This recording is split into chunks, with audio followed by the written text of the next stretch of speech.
What is your problem, Bandicoot? I will not ask you again to bring me the crystals. Obtain the remaining 5 crystals, Crash, and bring them to me.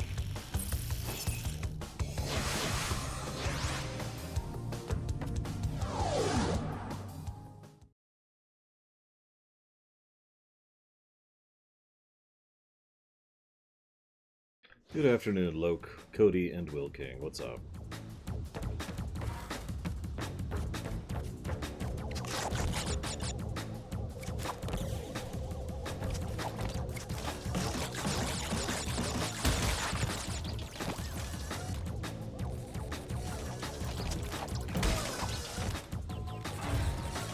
Hey, Jimmy Bailey, Linkinski, Baron.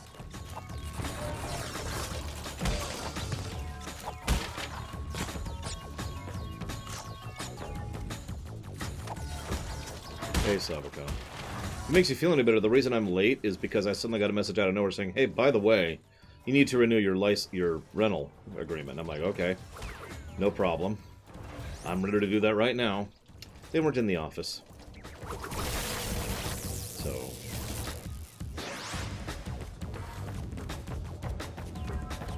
So I called to leave a message. And I guess I'll call tomorrow and the next day and the next day until...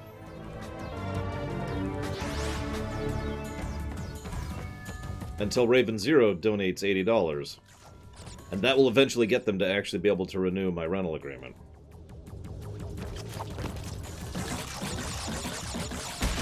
Oh. I know, right, Savicon? Like I said, a little pissed off about that.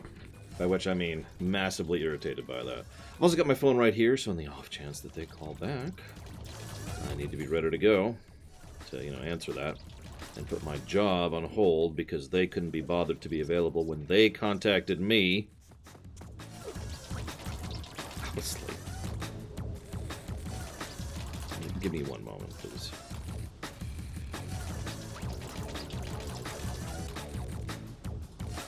Come on. There, okay.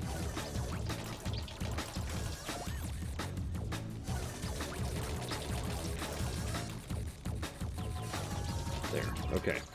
Now that I'm done with all that paperwork crap, I can properly say thank you.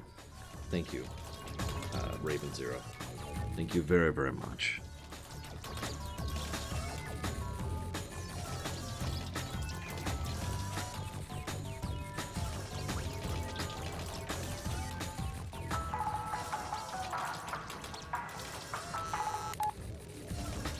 Very much obliged. Very much appreciated. Thank you very, very, very much for your support. And you wanted to put that towards Cold Steel 2, I think? Yes, you did. So let me write that down.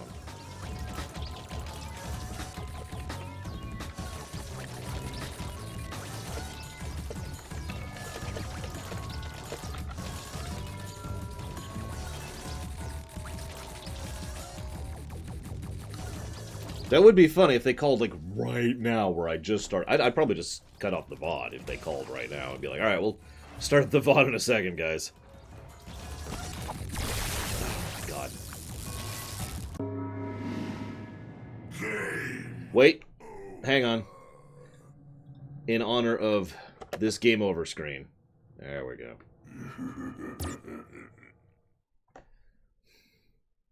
All of those are for the game over screen.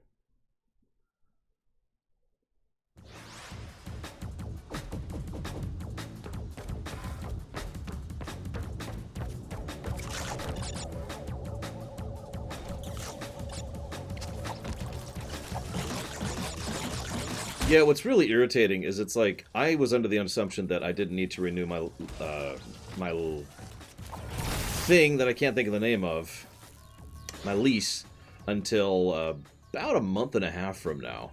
So it wasn't exactly on the top of my radar because I'm just going to renew and then we're done. And they're like, yeah, you got 2 weeks to renew. And I'm like, what? Okay. Yeah, I have until the 29th, apparently, to renew. There's another reason I just kind of want to get it out of the way. But no, they're not there. Like, I would get it done right now. I'd already be renewed and signed right now if they were in the frickin' office.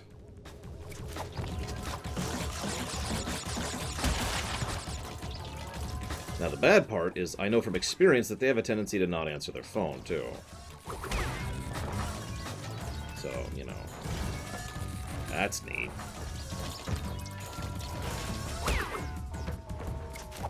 That's why I'm going to basically be calling them every single day. Because right now, that's just a stressor. Like, I have a backup plan in case they decide to be so terrible that I can't renew. It's not a fun one. I can move in a day if I have to. Yeah, my leases are yearly. No, no chance.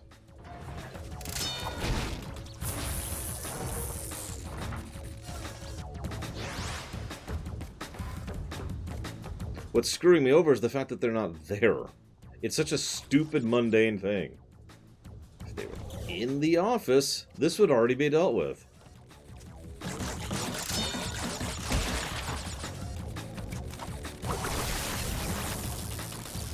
What have we got? Yeah, well, I'm really good at it. Control-Alt-Fail. My average move time is a day. It, on average, takes me 1 day to be done moving.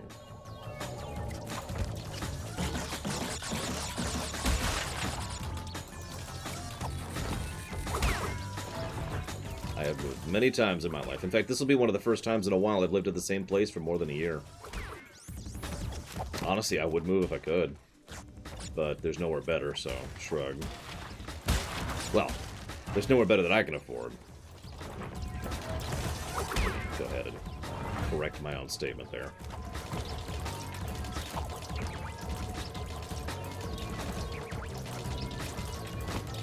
Well, like I said, Savacom, I'm extremely used to it. I also don't own that much stuff. So, you know, that's a factor.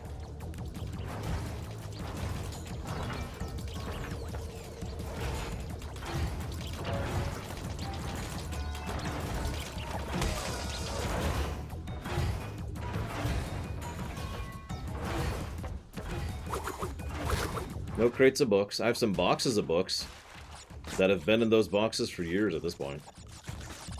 I have no bookshelves. In fact, I basically have no furniture. I have my bed and my desk, and that's it.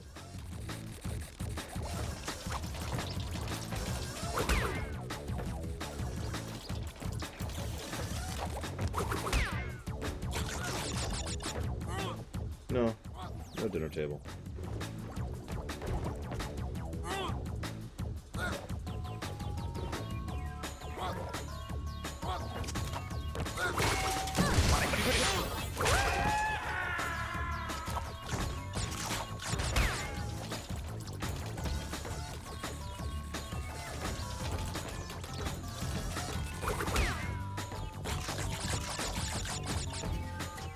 Yes, I caught that next time, thank you. There's just a little bit of inconsistency with them when they're going through the transition, it looks like. What have we got? I suppose I also have a chair, the one I'm sitting on. Can't forget about the chair.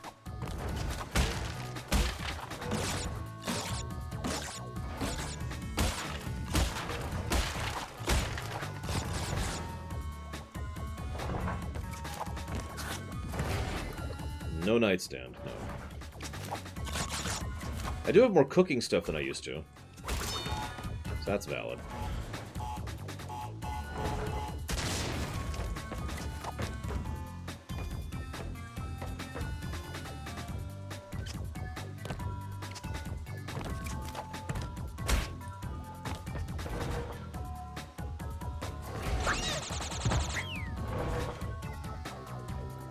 Night, Earth Tyrant.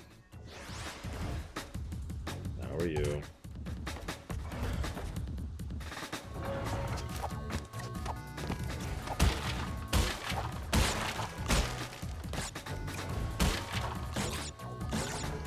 I mean, I can squat pretty well. My legs are in incredibly good shape, ironically.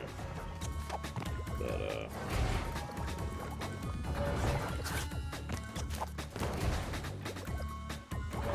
listen, it's not my fault these games suck, okay? Someone say it is my fault, but let's not get into that.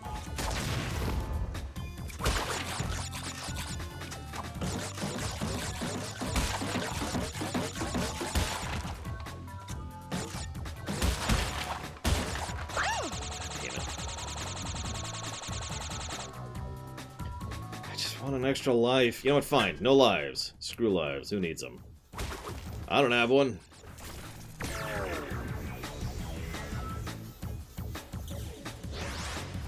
Well, I have come to understand how amazingly great this game is. And so I wish to acknowledge how incredibly great this game is.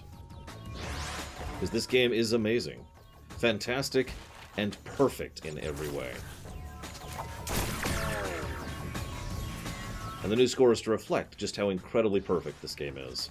I figured the only way to truly reflect that is to make it score higher than the best games I've ever scored. Check what they are off the top of my head.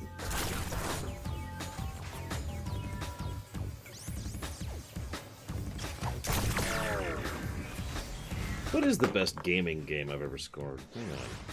I know what the best story one is. That's Witcher 3 plus expansions. The best game is apparently Shovel Knight. Yeah, that tracks. So, Witcher 3 plus expansion, and Shovel Knight plus expansions.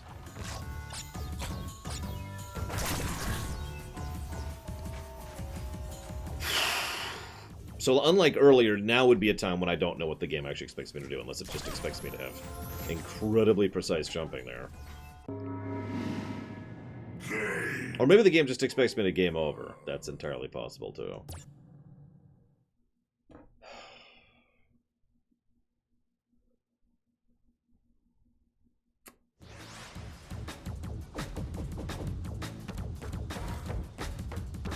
I wonder what the best overall game I've ever reviewed is. Probably Witcher 3, just by virtue of the sheer monumental score. Let's see, so that would be 30. No, 40. And that would be 43. That's 48. 19, 29. Yep, no, looks like Witcher 3 wins with a net score of 48.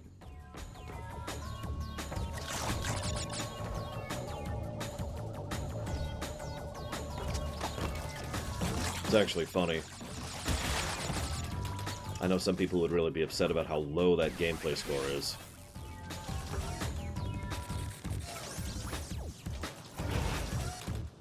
Come on. Meatballs. Easy answer.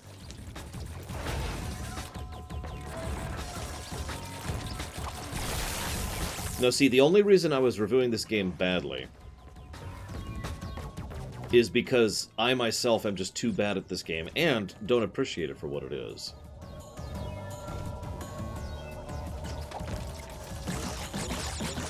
This is just truly a masterpiece of gaming design, and it's foolish. One might even say stupid to try and not acknowledge that anymore. If it wasn't for my own stubborn stupidity, I would acknowledge the true perfection that this game is.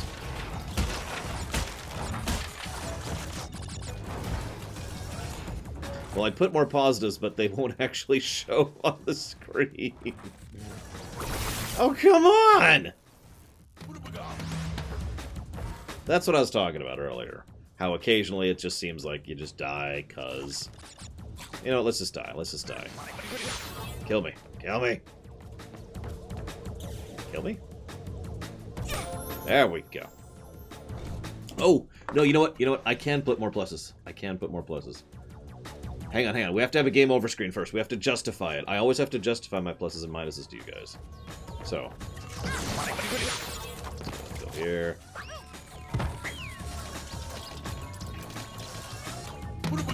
I know exactly well they will, Houses. Because unless people are lying on the internet, which is always a possibility, I've already gotten comments like that for more than a few games. Not even just recently. Although it's toned down a lot recently. I had like 2 people on the Banjo-Kazooie run, and that's it. Game over. Best game ever! There we go, okay. It's all because of the game over screen. If it wasn't for that, this game would just not work out.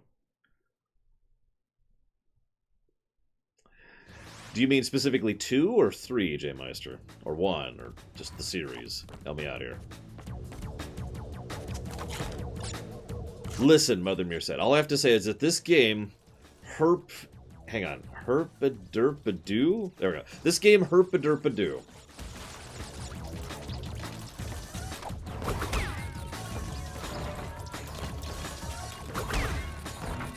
Sorry, I had to get the correct text out there.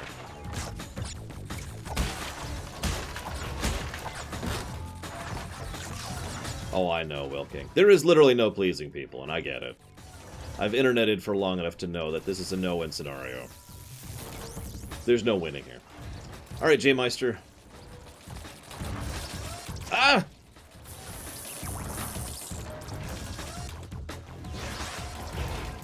So, this is going to sound weird, Hazardous, or excuse me, Hazardous, Blue Wolf Alex, but who cares? Like, honestly, as weird as this may sound, who cares if I don't like this game that you like? You like it, right? I mean, I know this sounds like I'm being insulting, but hear me out for a second. If you legitimately like this, you know, you're not memeing or trying to be a hipster or saying you like something because of, you know, trying to be contradictory or contrarian or whatever. If you legitimately enjoy it, then that's awesome.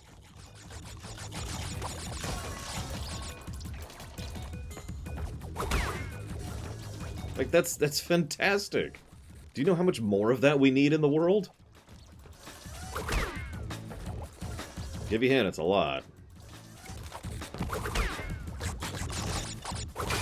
Still don't know what to do about that guy. Well, okay, that's valid. I do try very hard not to crap on these games except when I'm venting. I will freely acknowledge that as a method of not actually descending to the point of actually being angry, I do try to vent by saying things like, this game sucks, or whatever. When anybody who's actually paying attention will know this, and I do admit, this is my fault, but will know that I don't actually mean that. I talked about that during Jak and Daxter. Jak and Daxter was not a game that sucked. But if I didn't say that every now and again, I'd probably actually break my desk, because I punch really hard.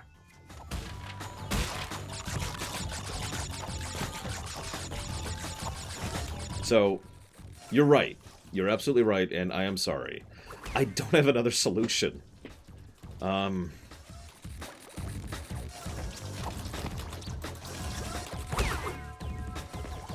do work out, and my arms are huge. But more than that, my shoulders are gargantuan. Anyone will tell you that's where the punch strength really comes from. It's up here. That's an interesting thing that happened.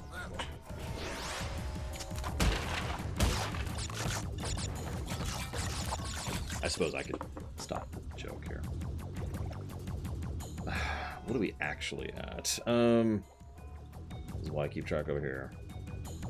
Looks like 4? Yep, 4. I'm right. Oh, there's a lot of this.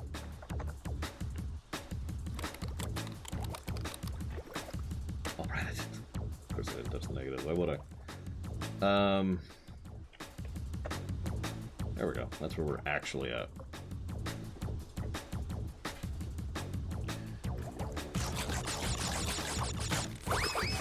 I will admit one thing, and this is me trying to relate, Blue Wolf Alex, and please correct me if I'm wrong, but I will admit that one thing I get sick of is, to use a direct example, Episode 1 sucks. Now, here's the thing. I do legitimately think that Star Wars Episode 1 sucks. I think it is a bad film. However, in my experience, most people who are saying Episode 1 sucks don't actually think that. They are, to use your terminology, just crapping on it. They're just trying to, you know, go with whatever the popular opinion is, or they're just memeing, or whatever, right? They do not actually mean what they say. And so it gets tiresome. Now apply that to something that I actually like, which I've heard this one too, about Final Fantasy VI. One of the most common complaints I hear... Complaints, that's wrong. One of the most common things I hear speaking negatively about FF6 is how overrated it is. And how it's not actually a good game, and the only people who like it are the people who don't actually understand or are unwilling to accept how much better, you know, their particular favorite game is. And it always varies which one they think is better. And there's no conveyance of opinion or discussion there. It's just, this sucks. And to me, that's crapping on it. And let me say with total sincerity that if I've been doing that, I apologize. Because I hate that. I hate that attitude.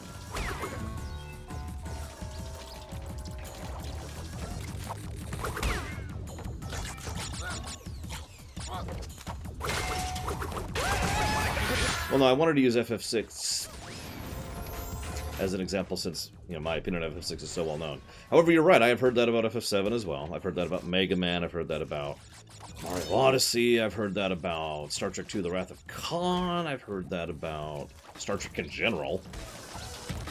I could name a dozen things that I love that I have heard that argument about. Sorry, that crapping on about. Because that's not an argument, which is the whole problem. That's the whole reason it pisses me off so much. What have we got?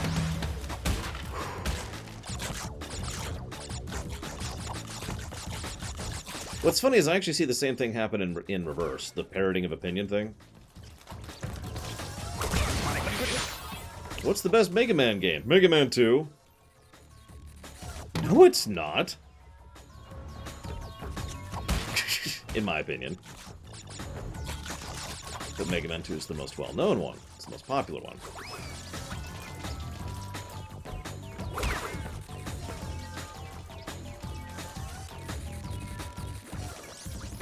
Anyways, long story short, Blue Up Alex, I apologize. I am not trying to actually crap on this game.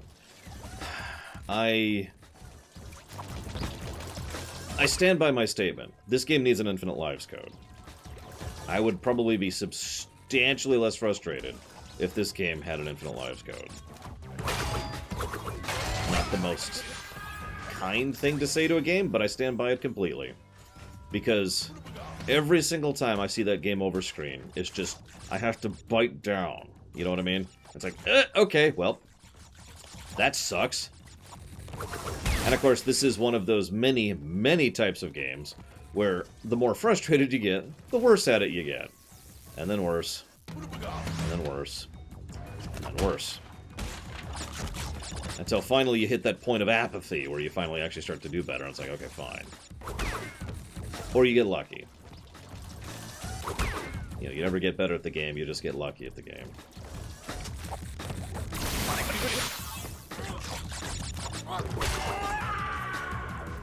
I don't know how that worked, but I'll take it. What? No. So that's on me. I held down, and slide in order to attempt to slide.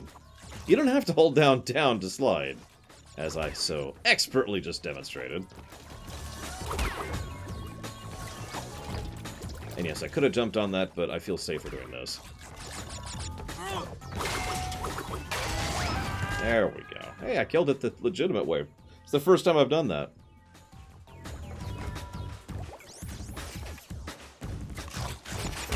There we go. I wonder if I can do this. Yeah, I can. What are you doing?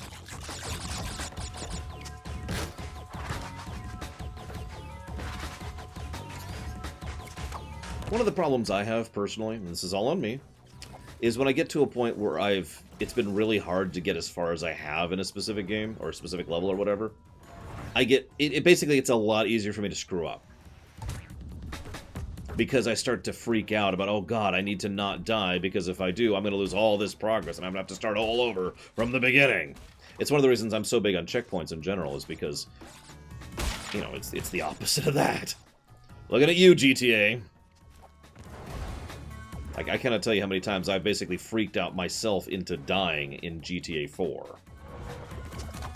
And, relatively far into a large mission. Really, game? Really?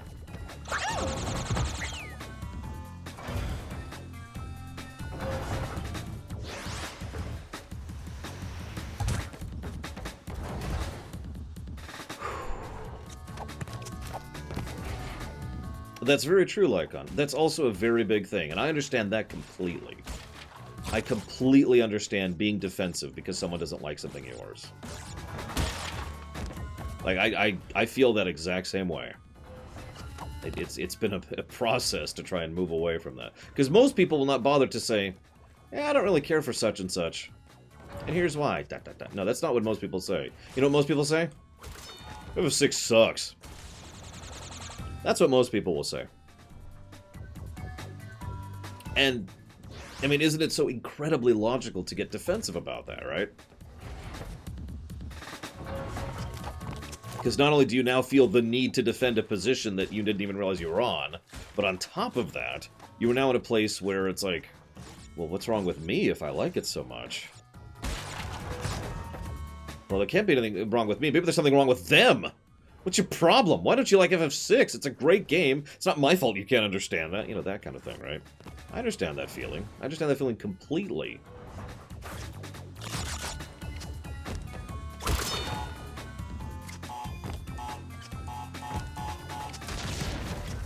Almost didn't make that.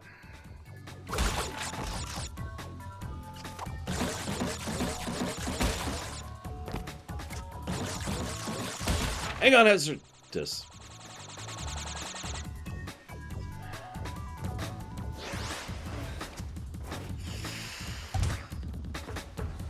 Well, that's true, and that also kind of ties into the idea that some people tend to get a little too... I don't want to call it passive-aggressive, but... It's that thing where... I mean, yeah, I guess if you don't like really good... I guess if you don't like real games, you might like, you know, such and such game. If you're not interested in actually good RPGs... See, I can't do it, but you know what I'm talking about, right? You know, the kind of person who just sort of directly insults you with that kind of backhanded compliment that's designed to be an insult.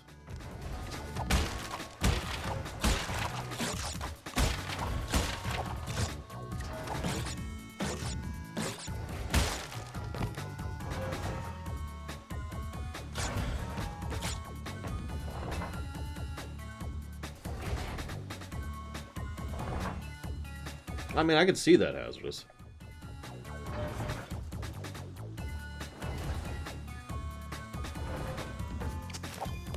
Yeah, I don't know what you're talking about, Max Time. So I'm going to have to try and puzzle my way through what you're talking about. Because I can't make that jump. So we're just going to do this. 'Cause I don't know what you're talking about. That's my own fault, Hazardous. The problem is at this point I've basically trained myself to anytime I see, you know, movement over there, I glance over there. Away from the game I'm playing. Even if it's just a flick of the eyes, you know? Which, in a game like this, is death. So here's that this jump I still haven't figured out how to actually do.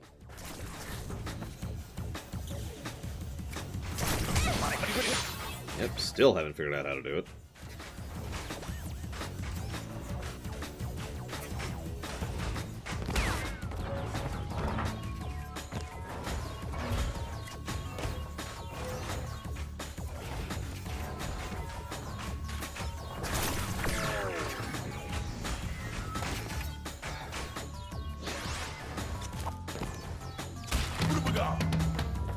No, yeah, it makes sense, actually, now that I've actually had a chance to read it.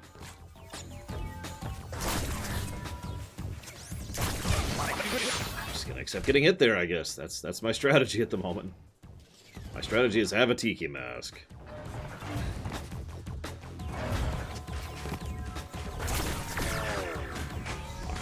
Wow.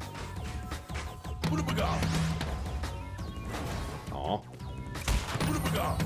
Well, now I have 2 tiki masks, so maybe I can get through this section.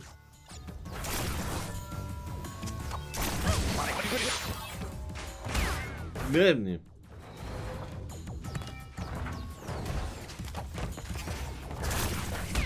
Anyways, GM Meister, sorry. Why is this one of your favorite games? I would love to hear from you on why it is.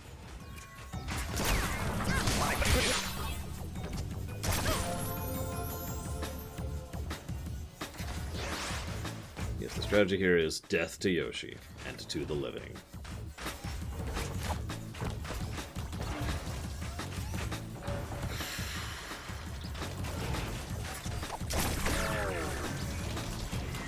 I just don't get that jump at all. I really don't.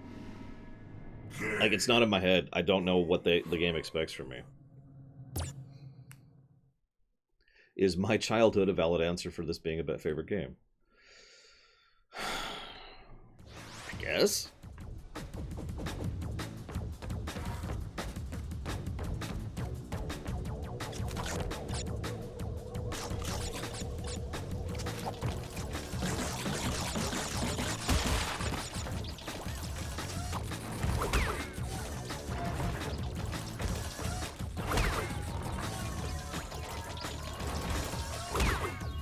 Oh no, that's a whole other thing, Jammeister. That's that's a combination of gatekeeping and elitism, both of which can go to hell.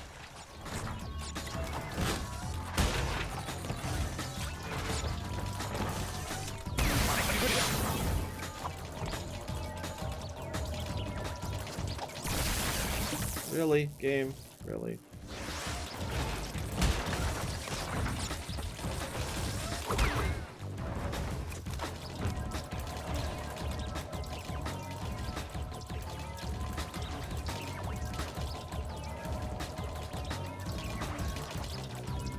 One thing I've noticed in relation to that, Mr. Red, is I've noticed whenever people tend to give the default complaint or the default praise of a thing, it's almost usually verbatim of something you've heard before.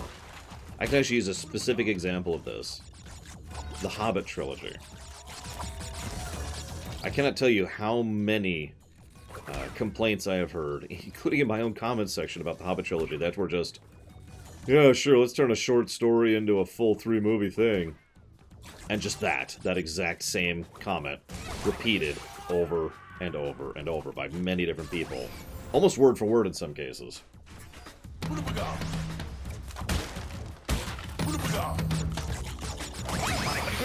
Okay, that was cool.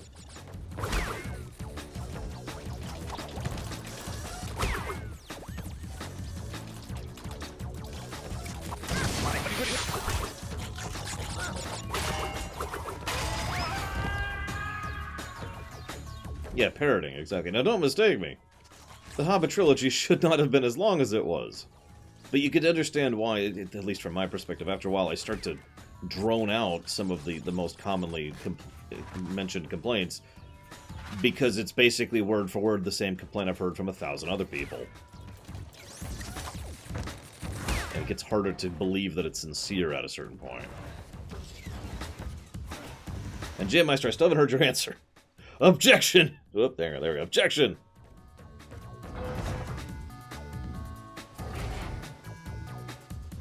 I have issues with the Hobbit movies, too. Many issues with them. I will admit that the behind-the-scenes reasonings basically explain what's wrong with the Hobbit movies, in my opinion, but, as the saying goes, no matter why they suck, they still suck. I'm fine with it being 2 films, which was the original intent, as I would tell you.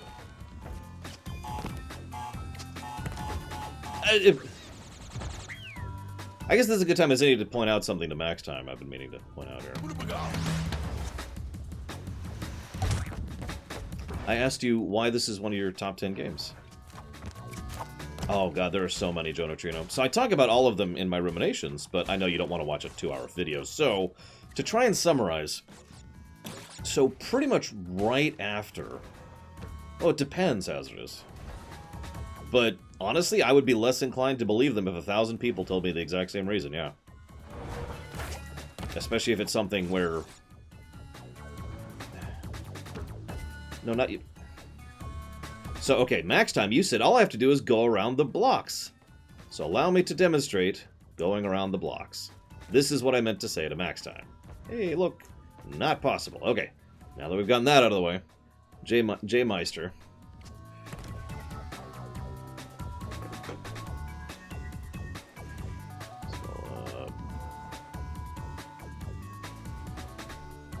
You don't have to be over them, but around them. Word for word quote of what you just said.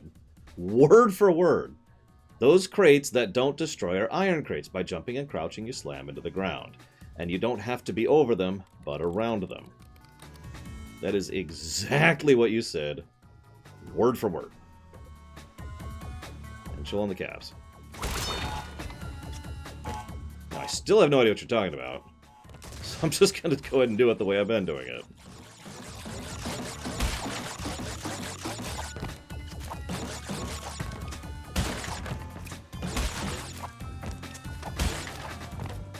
Okay.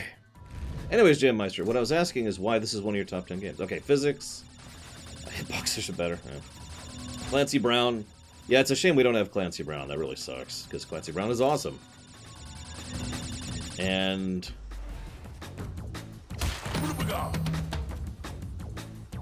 Max Time, I just quoted you word for word. That's not putting words into your mouth. That is quoting you word for word. Now, if I'm misunderstanding, that's me misunderstanding. But don't say I'm putting words in your mouth. Apparently... Oh! Nope, couldn't quite make that.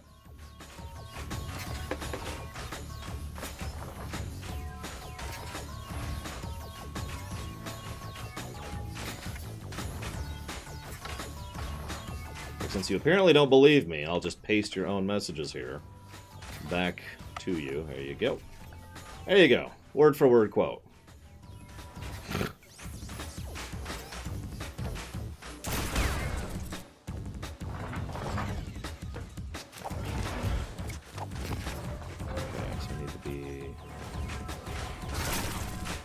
That was nearly disastrous, but... Excuse me, disasterific.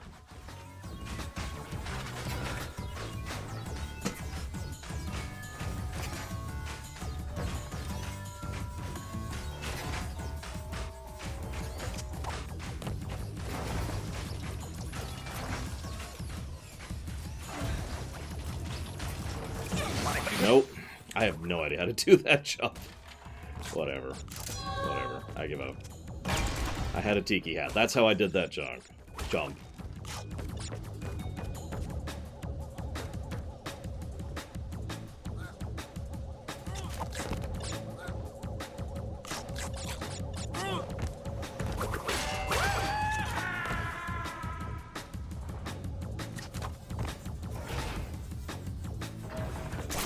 God damn it! Whatever. That's probably the end of the game, right? Or the end of the level right there, too. At least I have a few lives. I'm gonna game over before I finish this level. What do you want to bet? What do you want to bet? Especially since I don't have a Tiki mask right now, and I still don't know how to make this jump.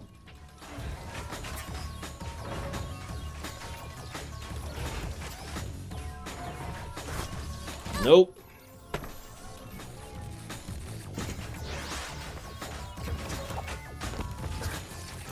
Nope. I'm gonna game over here. I'm at the end of the stage. I'm gonna game over right here. See, I can't bait it because the flaming platforms around it are so... There we go. Are so restrictive that any jump forward or back is going to result in me getting hit by the beam.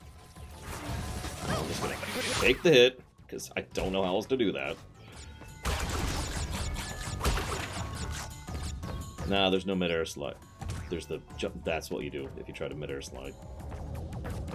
Okay, what killed me over here? I'm trying to remember what was up ahead. What the hell? Ah, that's what killed me. Okay.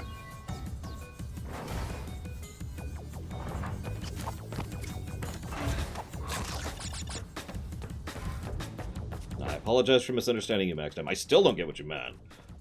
But, you know, that's on me. For not understanding English, apparently.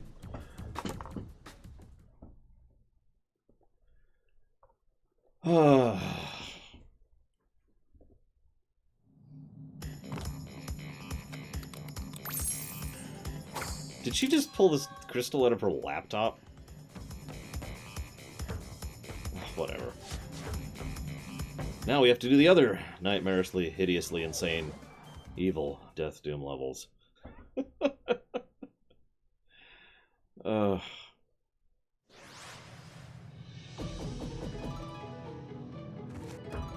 Maybe I should, Junior Shire.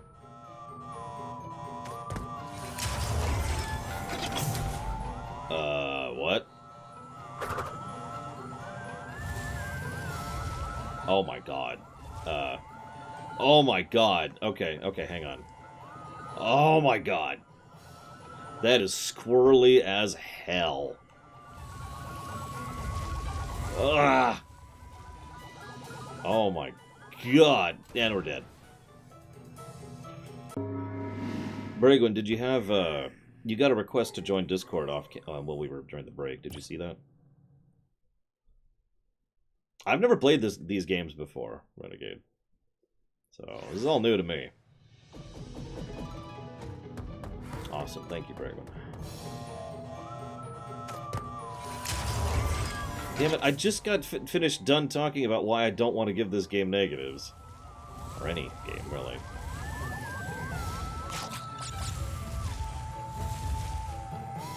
Okay. What? Okay, hang on.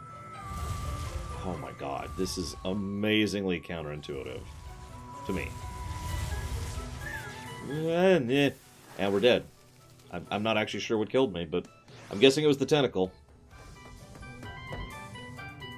Okay, now see, that makes perfect sense. See, what I thought you were trying to explain, Max Time, was that you just have to jump up to the top like I was doing. And then, you know, slam once you're on top. And I'm like, well, what's the point? I'm already up there at that point, right? Oh my god, Final Cloud. No, no. Okay, hang on. Use the brains, Lore. Use the brains.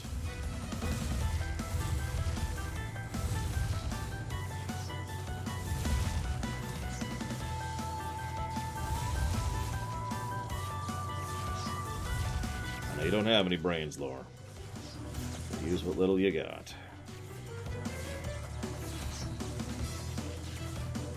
Okay, go.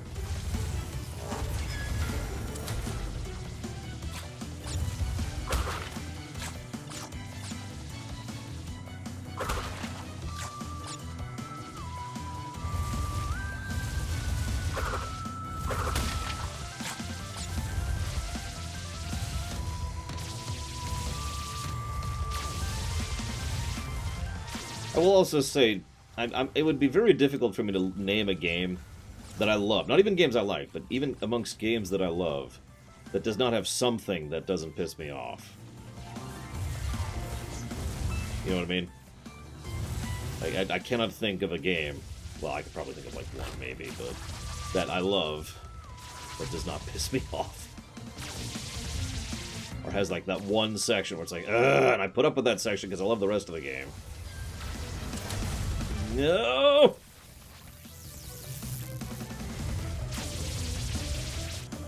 The post-game grind, the final dungeon, and the final boss, Zilok, as well as something I can't talk about here because it's a spoiler.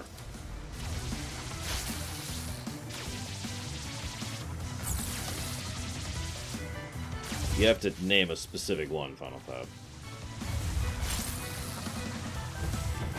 What?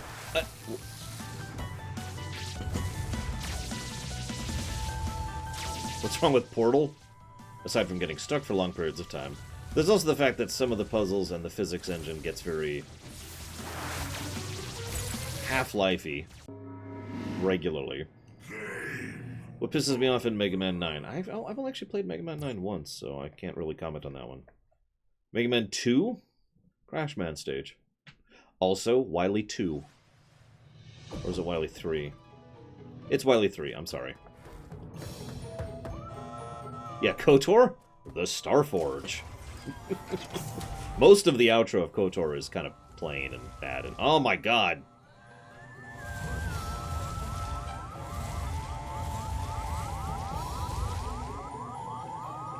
No, I know exactly what got me there.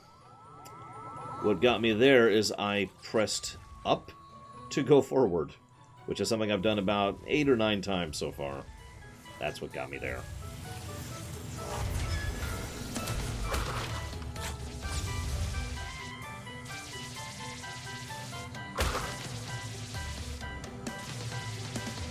Dragon Age Origins has the deep roads. That's easy.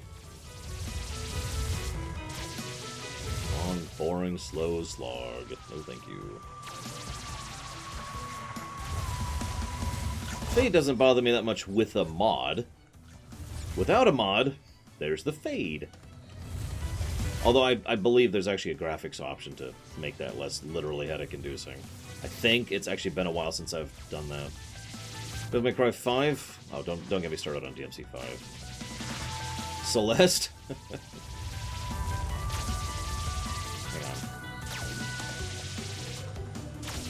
Hang on. All of the B story stuff.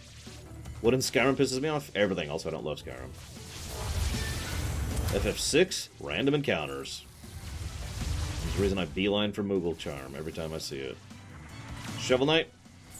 There are several bullcrap puzzles in the last stage, which are basically sit here and wait.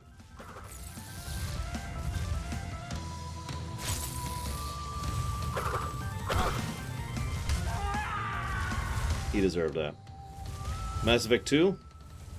There's a few things in Mass Effect 2, but...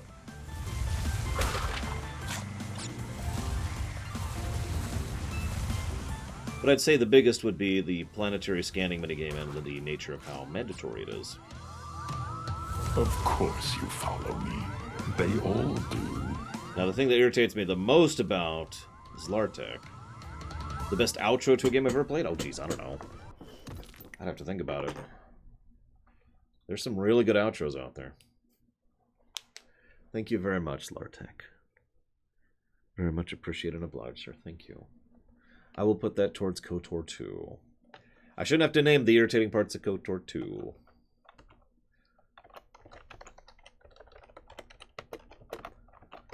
I get that should be pretty self-evident.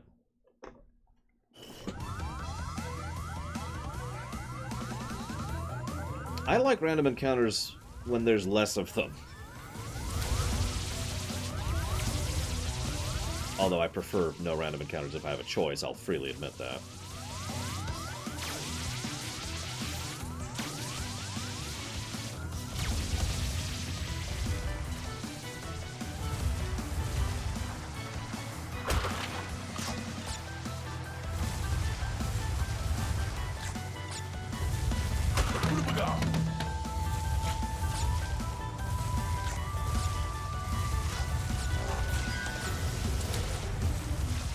Chess simulator?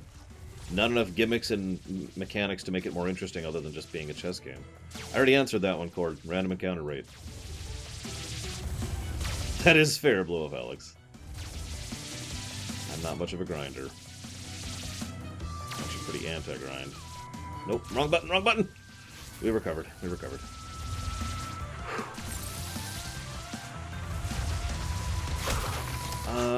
God, I have to remember from my only playthrough of Undertale.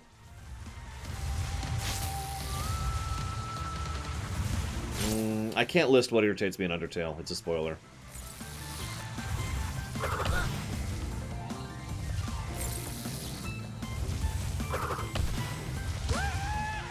Witcher 3? Combat. Easy answer. Earthbound? Again, ironically, random encounters. But there's also some aggravations, especially with the combat system. Chrono Cross. Everything!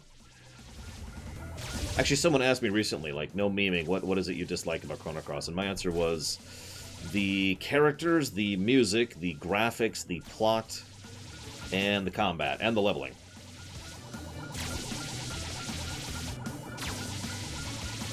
That's not memeing or joking.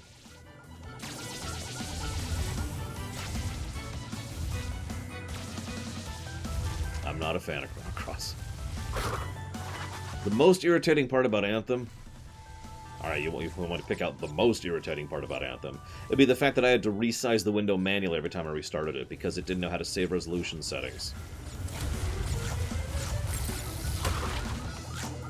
Now, that might have not been a huge issue, if not for the fact that the game crashed roughly every 30 minutes.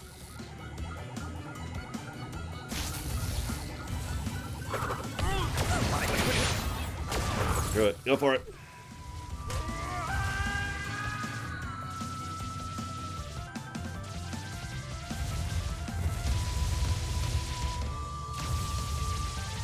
Like, you haven't beaten me yet so far, guys. Every single game you've listed, I can name a most irritating part of.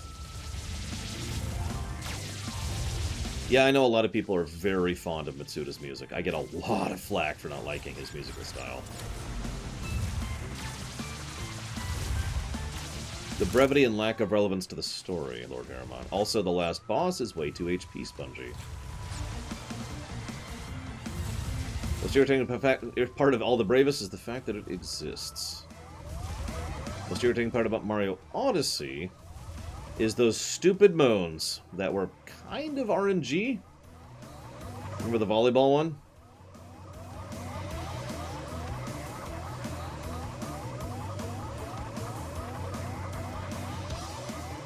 Yes, FF6 is the random encounter rate. I've said it 3 times now.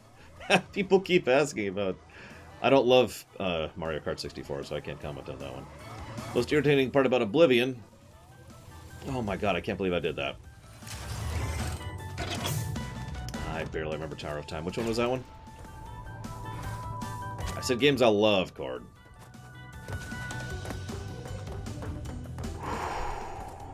No, I'm just amused next time, because people keep asking it. Okay, so, most irritating part about Paper Mario 2, backtracking.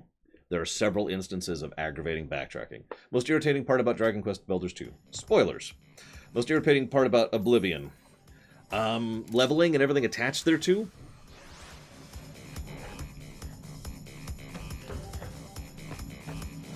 FF7R.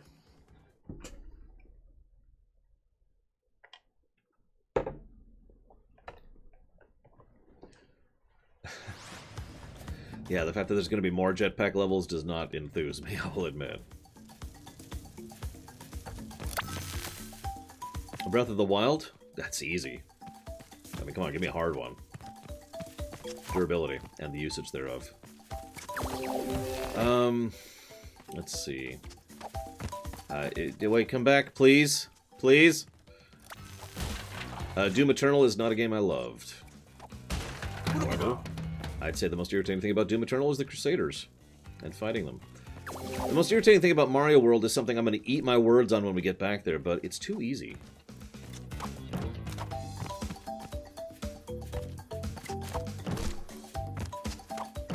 Also, there's several sections of the game that are very frustrating to get to, despite what I just said about ease.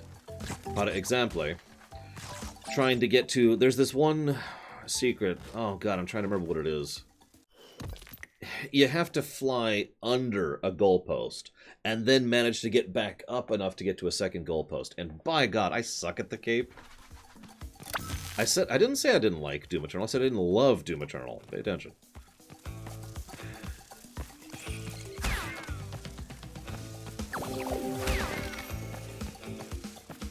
Yoshi's Island? Honestly, Yoshi's Island has a lot of extremely... there are specific levels that are exceptionally punishing in Yoshi's Island. And I do stress punishing, not hard. There's a specific level, I can't even think of the name of it, which is an auto-scroller, which is an extremely long level in terms of how long it takes you to go through it, and is actually a very short level. It's just the auto-scroller is really, really slow. I was just thinking, hey, I'm actually... Chrono Trigger! Well, if we're picking the DS version, the answer is obvious. I can't think of the name of it, but it's the thing where you go up and down the mountain, and then you up the mountain, then you go down the mountain, then you do it 17 more times. That would actually be FF6. However, FF9, the most irritating part of 9... Let's see, what is the most irritating part about FF9?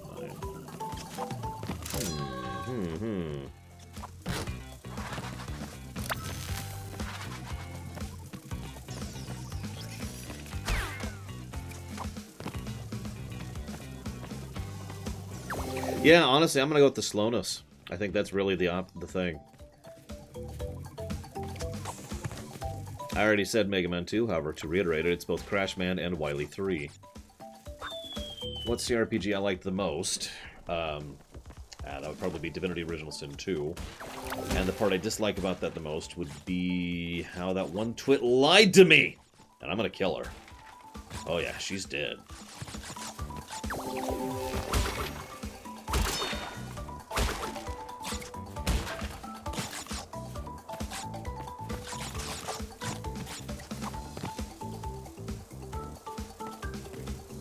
I didn't love Nier Automata. That's the nicest way I can put that. Most irritating thing about Phoenix Wright? Honestly, Phoenix is an idiot, and the fact that he has to constantly have his bacon saved just got frustrating to me. Neverwinter Nights 1? Oh, jeez. Everything past Act 1, honestly. The fact that they keep Not acknowledging that the whole point is that I'm trying to point out that even games I love have irritating or frustrating parts of them. Oh, God. That sounds horrible, Max. I believe you, and that sounds horrible. Favorite FPS of all time? Oh, geez, I don't know. Either Modern Warfare's, if we're counting the first two as one game. Probably Modern Warfare 2, if I had to specifically pick one. Or probably one of the Half-Lives, or, I don't know, Doom 4? One of those.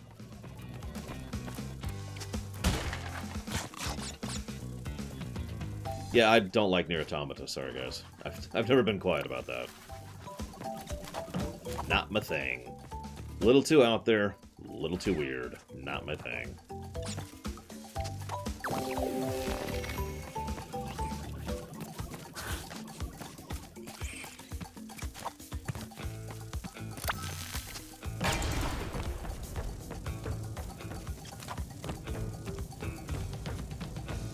It was me, Mr. Red. Captain Toad.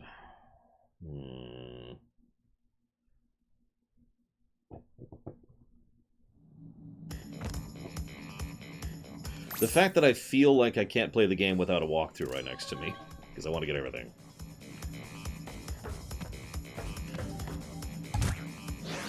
Really?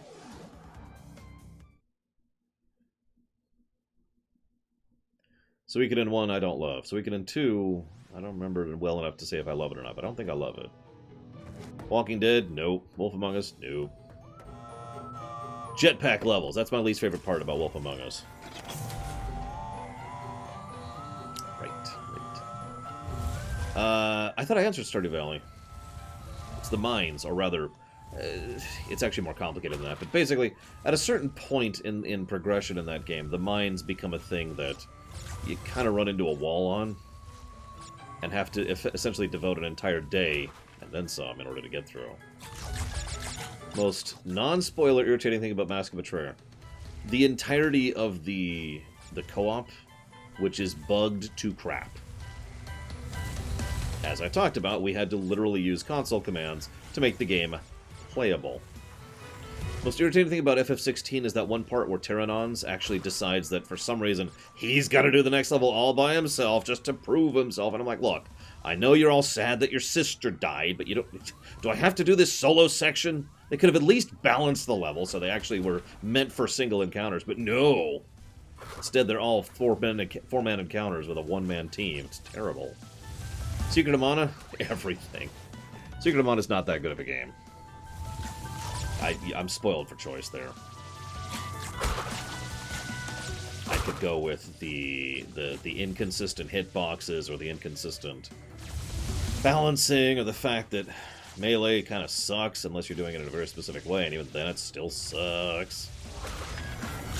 I could mention how several entire levels are just, I have to go through the thing under the Mana Tower. I can't even think of the name of it right now.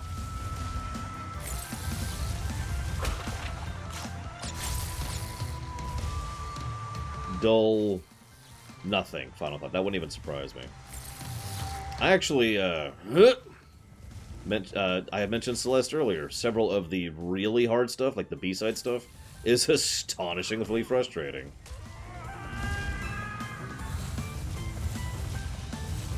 Mega Man X, that's easy. The boss of Sigma 1. I forget its proper name, but it's the spider boss. Every time I play that game, I dread fighting that frick. Stupid bastard. Dishonored 2. Do I want to go for it? I don't think I'm going to go for it. I'm not going to go for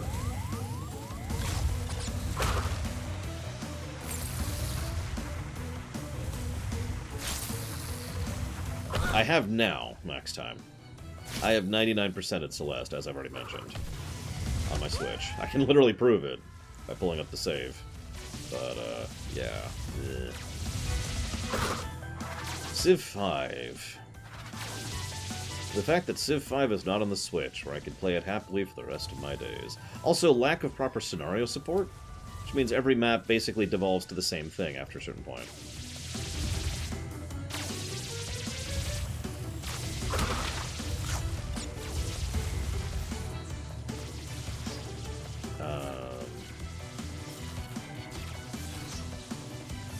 I mean, mathematically speaking, it's probably possible, Lord Aramon. I can't imagine.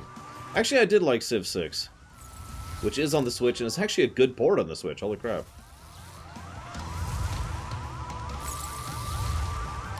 Wait, what? Which game, Mother Mere said?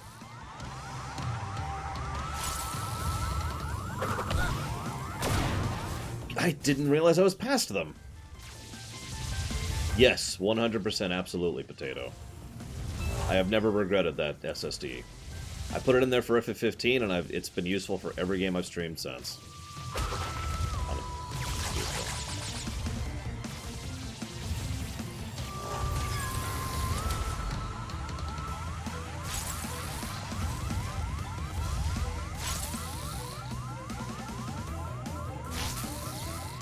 Yes, Legend of Dragoon.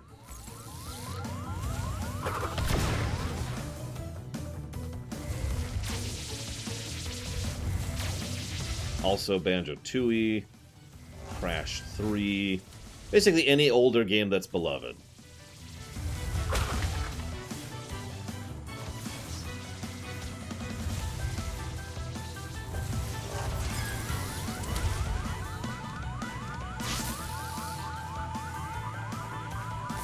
The name, Mr. Red.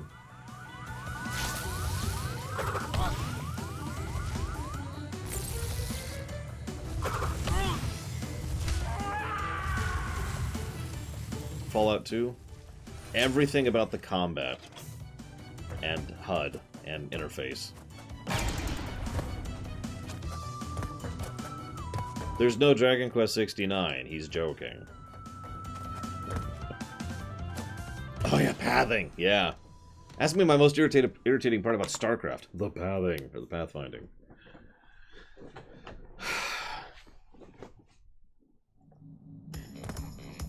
So I'm thinking a positive for the jetpack. What do you guys think?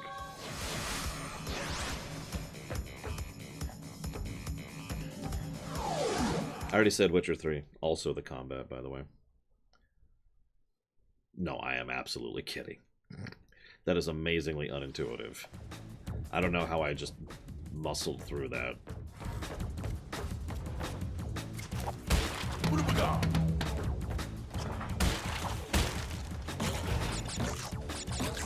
Yeah, Legend of Dragoon is slowly making its way up the list. We're probably going to be playing that, I'd say, next month-ish, something like that.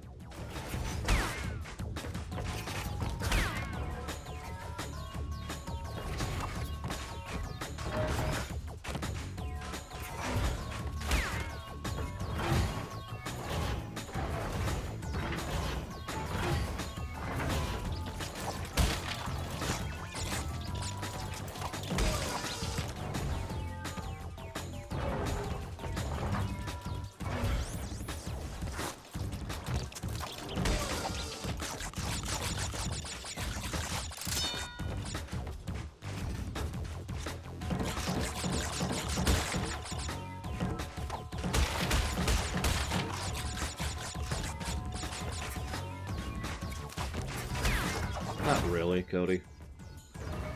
I mean, sure, I can identify... I've said this already yesterday. I feel like I can identify when I screw up, as opposed to when, you know, I have no idea what happened. And there are way more instances in Crash 2 where it's just me as opposed to the game.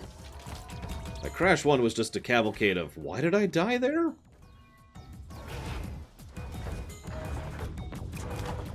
In this game, it's more like, yeah, okay.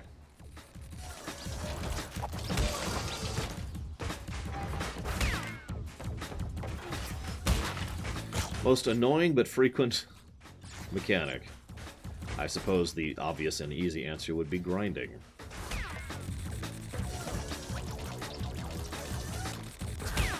Grinding for rep, grinding for levels, grinding for everything. Grind, grind, grind on that millstone.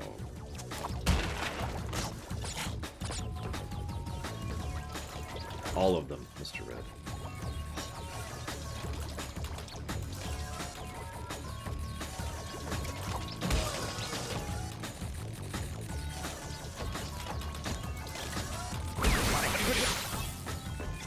See, that was me just being too slow, for example. to go back to the I know that I screwed up.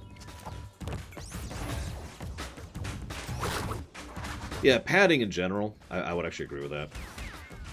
Because as I've said before, padding by definition is bad.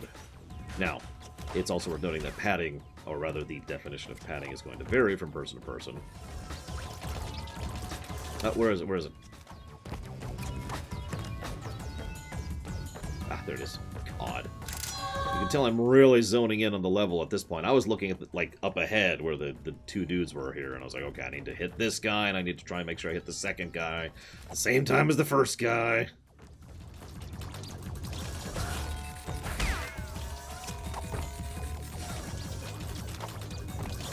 Oh, that's mean. Whatever, I accept.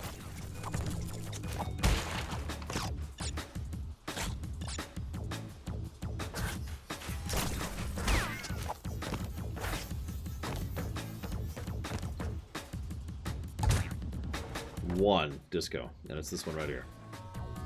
I don't even know what it's called, and I don't care. I'm actually kind of hopeful that there's some iron crates here so I can see what Max Time was talking about. And prove him right once and for all.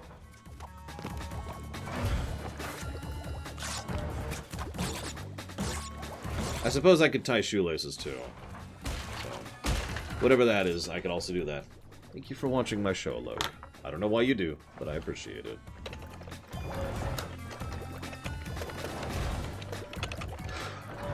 I put that towards Homeworld Cataclysm, or whatever they're calling it.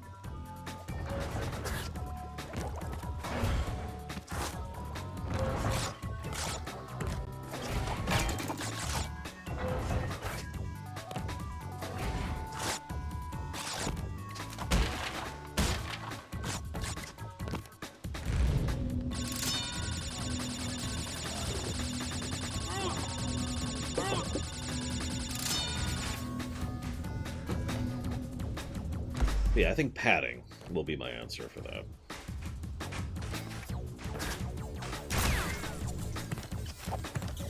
Well, that's an interesting problem to have.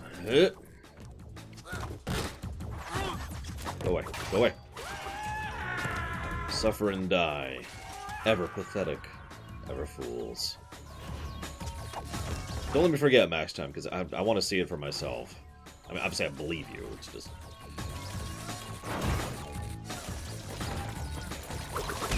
okay, that shouldn't have worked. This guy.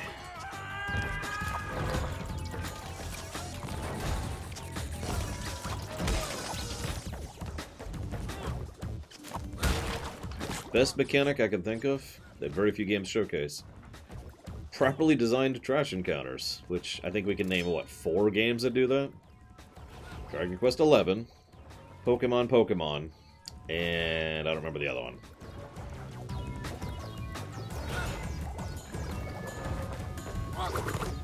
Whoa, no you don't.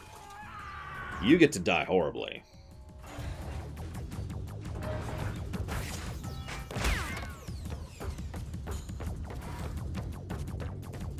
It is really satisfying hearing them scream, I'll admit that. Damn it, Lycon. The lore runner's opinion is not necessarily indicative of reality.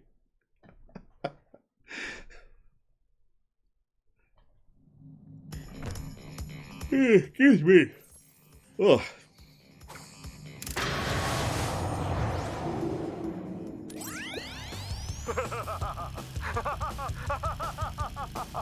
Yes! My plan is nearly complete, and I have you, Crash Bandicoot, to thank for it. Engine, what's happening? What's that? Is she stealing our signal? Crash, Cortex isn't gonna use the crystals to contain the planet's energy. He's gonna harness the force and use it to power the super Cortex vortex he's built on his space station. One blast and the ray will cover the entire world, turning everyone into Cortex's mindless slaves. Crash, don't let him have those crystals! Engine, you fool! She's telling him everything! Yes, we're back now. Pardon the, interruption. Crash, bring me crystals! Well, okay. I was hoping to do it as her. Whatever. Whatever. He would never betray us. Come on, guys. Guys. Isn't that a face that just screams trusting believability?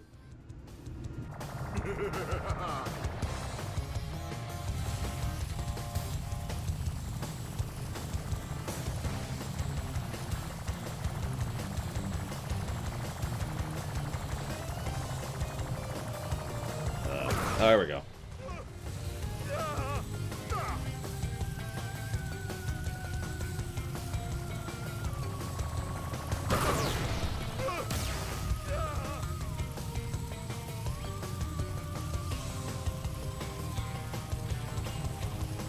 I think we waited for us. He's trying to escape us, right? Come on, dude. You're better than this, Cortex. Or maybe you're not. I mean, I remember your boss fight from the last game. Okay. I got speed shoes! This really is a Sonic game. You haven't seen the last of me, Crash Bandicoot. Damn you, Crash Bandicoot!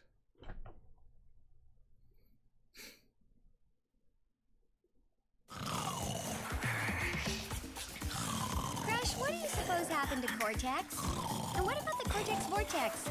It's still up there.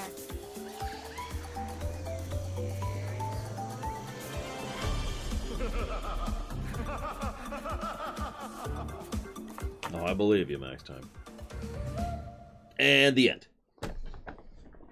Meanwhile, we're being eaten alive by a crab.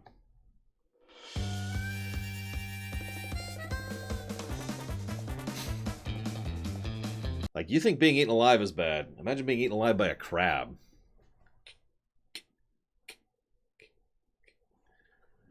Just inch by inch.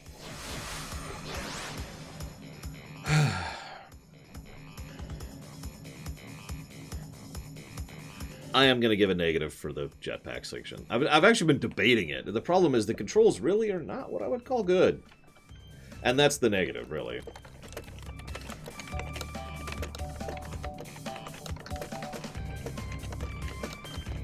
Now, you said there's jetpack sections in the third game? Because I might just put that into, you know, aggregate, like for the whole series. Thoughts about the ending? Yeah, it feels a lot like go get 100% to get the real ending. Which I already happen to know is, and then we destroy it, and as a consequence, we unleash the one true evil. Game over, man.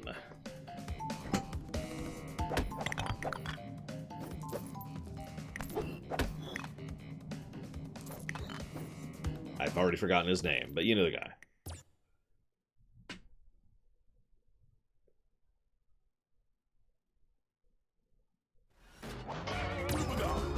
So 3. Oh, I should throw out an announcement. I forgot to yesterday because I am stupid, dumb, and redunculous. Give me one moment, please.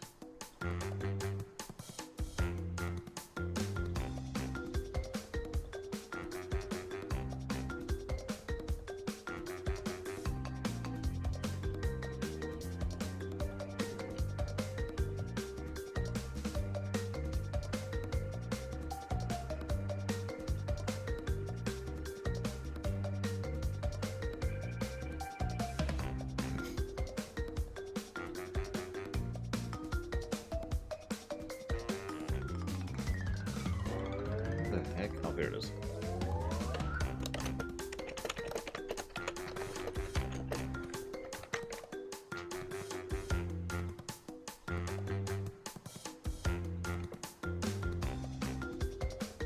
There. Okay. I did! They actually showed up, Dream Whisperer. She was pretty nice. Apparently they were really slow, and she was just waiting at the restaurant for like 15 minutes. I felt really bad for her. So I have to tip a little bit. I'm a big tipper anyways, so... So... Crash 3. I suppose I could give my thoughts in brief on Crash 2. It was better than the first game. I mean, I think even the score even shows that. It's +3 on gameplay, as opposed to -4 Yeah. I mean, it still has some issue. The hitbox problem, which is an issue. The jetpack problem. Oh, I didn't put up the second negative, did I? The jetpack, which just did not control particularly well. The hitbox was an issue, and the lives problem. I hate calling it that because it sounds like I have a problem with lives in general. But the point is, the nature of the game did not fulfill its own gameplay loop, and which could have been solved in several ways. Infinite lives is just a method they could have done that. So it's been hit by laser. It's going to hit Australia, apparently.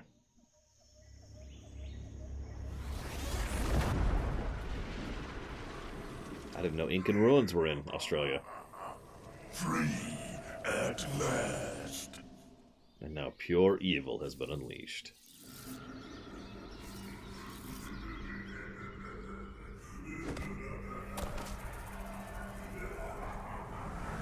Uka Uka is free? No, it cannot be. He has a voice. Evil, great evil has come.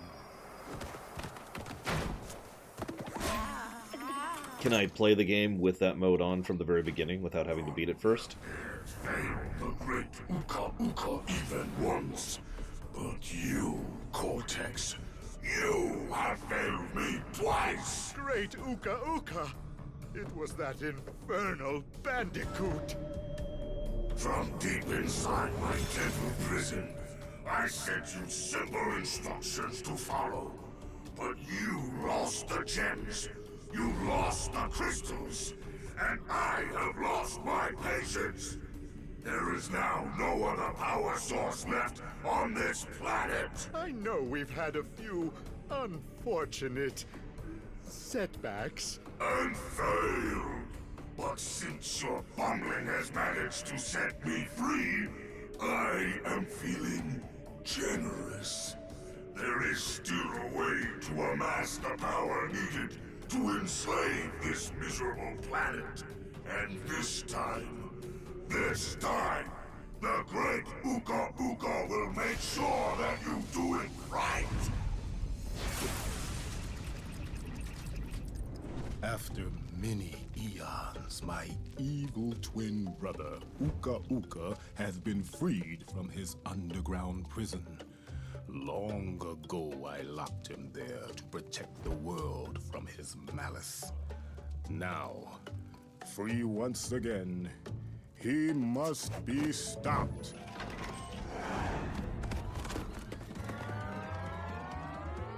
Yeah, this would explain a lot about Australia's biome. Uka Uka and Cortex plan to use this time-twisting machine to gather crystals that lay scattered across time. I have brought you here to recover the crystals before they do. To open the time portal, simply stand on a button and then jump into the portal. Good luck. And that's the only story we get the whole game. Time travel. 50 negatives story.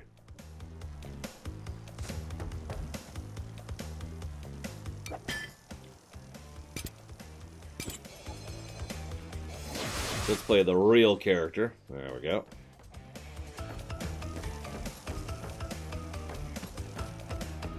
Well, alright, I guess we'll go to Medieval Land first. Ooh, well, Medieval Land 1. What's Medieval Land 2? What's Medieval Land 5? What's with the tiny tiger thing? And what... Why do only some of the levels have a... Well, hang on. That one has a relic. That one has a relic, a crystal, and a gem. That has a relic, a crystal, and a gem.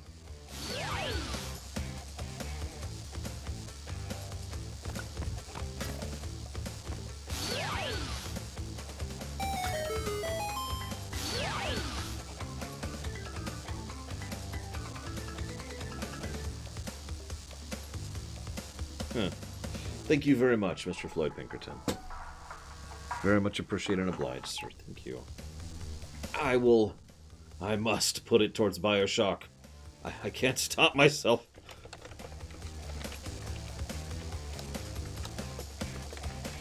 God, that'd be a horrible stream, wouldn't it? Alright, guys, for this stream, I have to do whatever you say in the game I'm playing. Let's just do it sequentially. And we'll see how this goes. Crash, crash, crash. Why must you always muck in my mud? Oh, look! I have a mask helping me, too.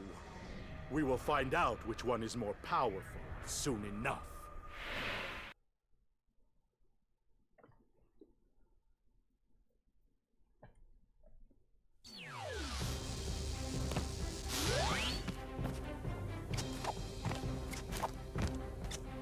I already like the graphic style better than the first two games. Just immediately. So, inventory? Oh, that's just that, okay.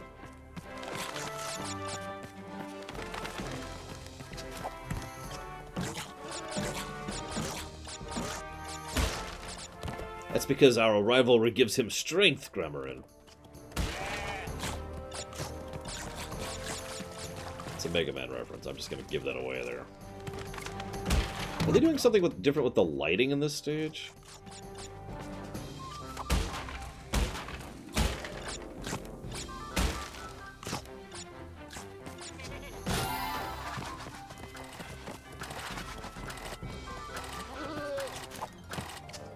Damn it. Yeah, this game's probably getting another plus to music. I know you hate it when I give pluses to games. Sorry, guys. You're just gonna have to live with all the positivity.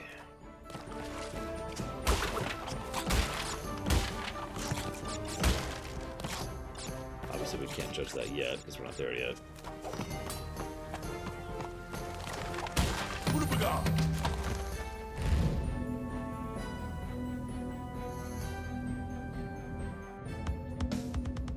I mean, that's technically true, Joe Neutrino. So, you know. I think it's really noticeable, but... Crash 2 ended up with no story positives or negatives, but... Well, I guess there's... Let's ignore story for a second, because there's something I want to debate. But it might have a story positive, but... It might have two story positives, actually. But it would have... I guess that's a net +1? Yeah, net +1 to gameplay.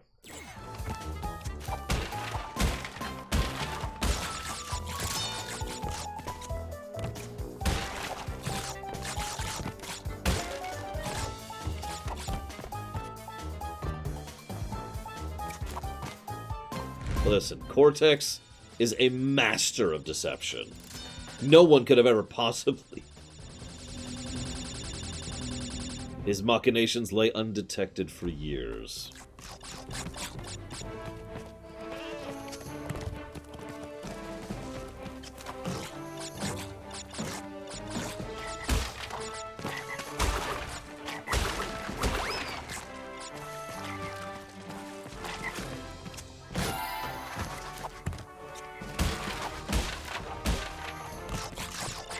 I do not, Walker.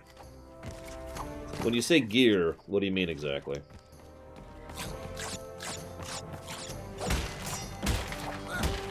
I've just been picturing it in Obi-Wan's voice, Hazardous, as you continue.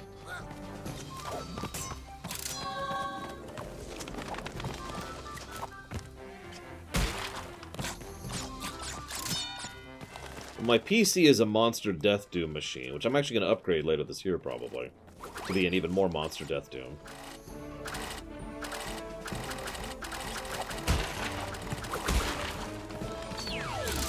Holy crap, we got a gem. Mike is a Blue Yeti. That's a Logitech, whatever it is that everyone uses. The computer's a Death Doom with a Ryzen and an NVIDIA. I'm trying to remember the name. I use an Acer. No. Aver. An Aver Media capture card.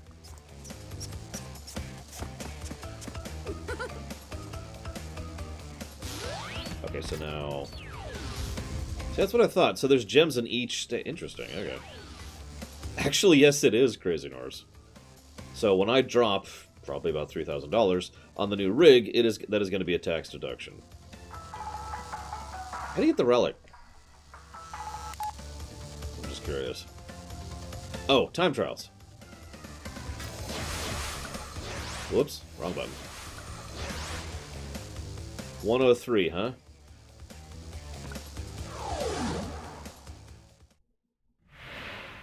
Crash, Coco. If you have already retrieved a levels crystal, then you will find a floating clock when you enter for the second time. This floating clock Hey, skippable cutscenes. Holy crap.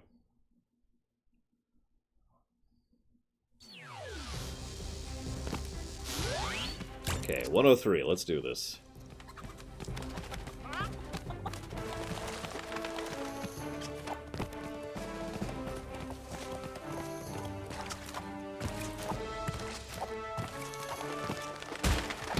Grab that for safety.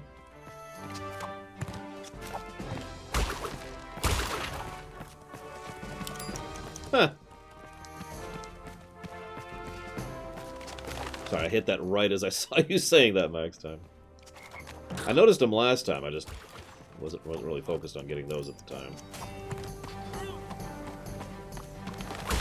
Yeah, this feels like a route music in Pokemon. Not an insult. Yeah, I know they have little dialogues. I'm just...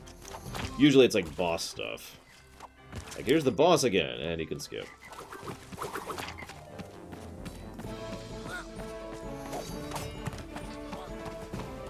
I'm not gonna make it. There's no way.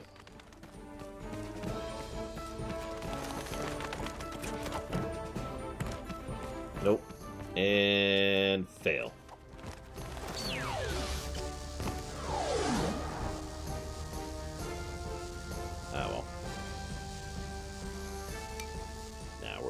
We fail. That's okay. I accept failure. I'm used to it.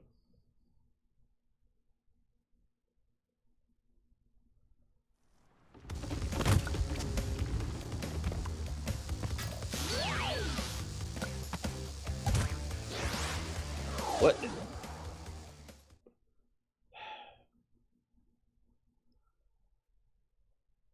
By the way, that's the second gem we've ever gotten. The one we got in the last level. Okay.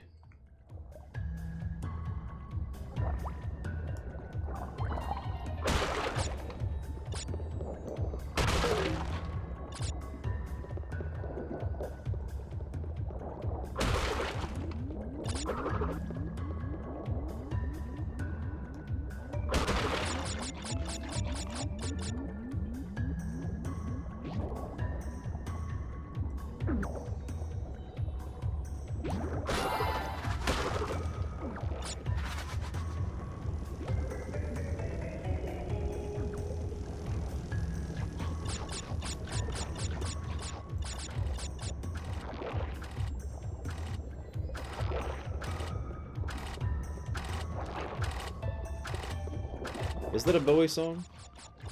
Like, I can hear the song in my head, but I don't know who sings it.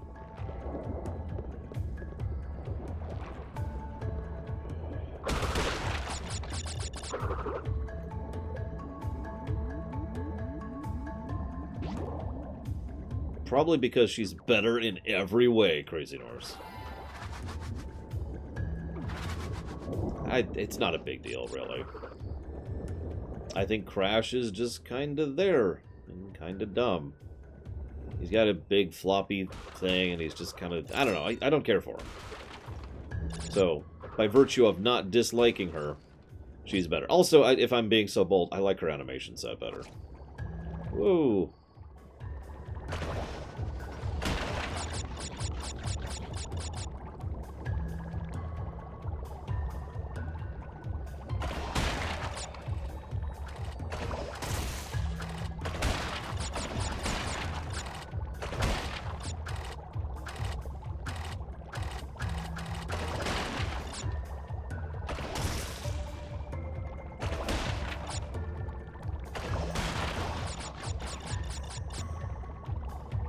Honestly, the first reason So that's actually pretty decent design there. I could tell that it could destroy coral. Not because I fired at one by accident or one was in my way, but because the boxes were very clearly, obviously visible behind the coral. So I was like, oh. Go jam, as they say. Yeah, there you go, Crazy Norse. That's actually a good way to put that. Why are you on my screen? It really isn't a big deal. I'm kind of memeing, but the truth is I do prefer her, and I will play as her when given the opportunity.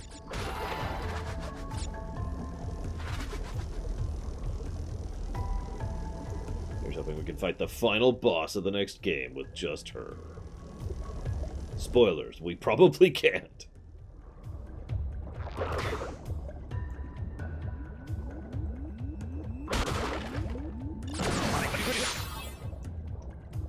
Oh, I accept that.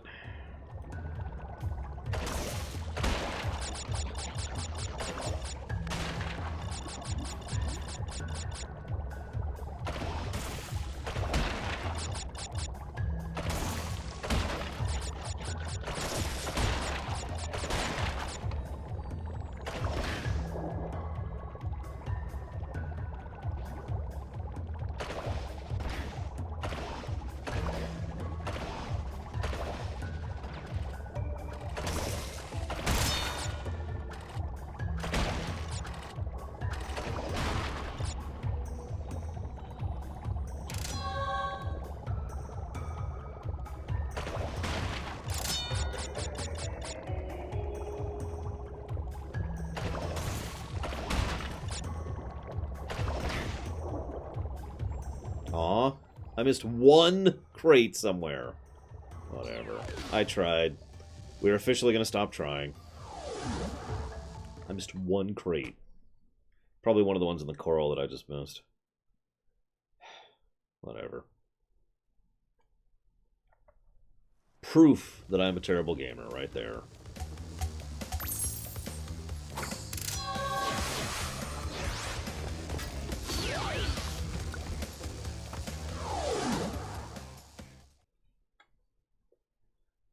I mean, we're on the first few levels. I'm very hesitant to judge the game as being better than the second game in every way, but...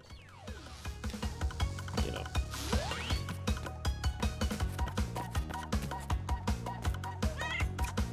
What?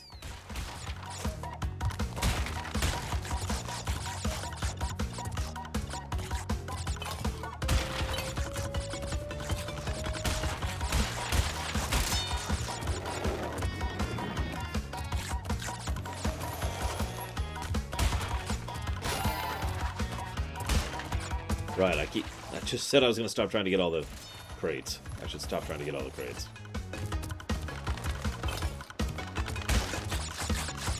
I know, Renegade.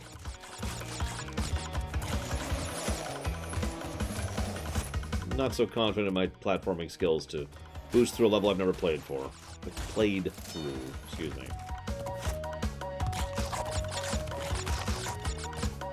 Listen, don't worry, guys. I'm not Mongolians. You don't have to fight me. It's cool. We're cool.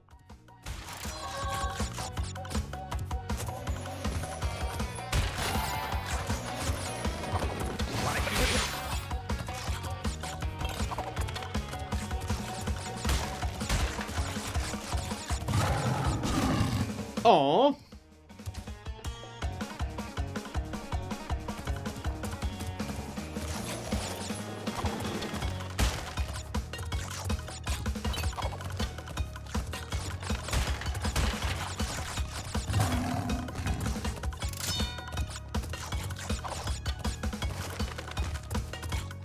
That is, in fact, my first death.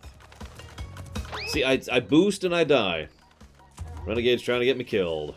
I see how it is. And that's why cats are better than dogs. Any questions?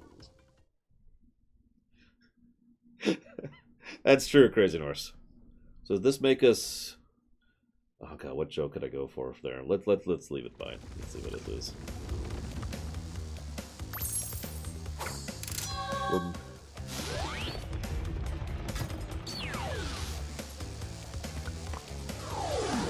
Honestly, the first 2 games throw out lives like candy, too. Uka Uka and Cortex want Tiny get crystals and bring them to big Colosseum in Rome. Crash! Leave them for Tiny, or Crash get crushed! Sure thing, Tiny. Anyways. There they go, woo! But yeah, the first 2 games had tons of lives, too. It's actually one of the positives I gave them. It's just, you know, I died all the time over there because I suck.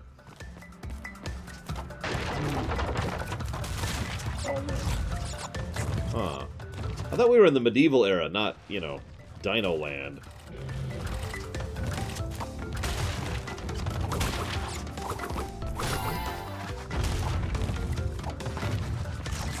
That's what I know, I guess.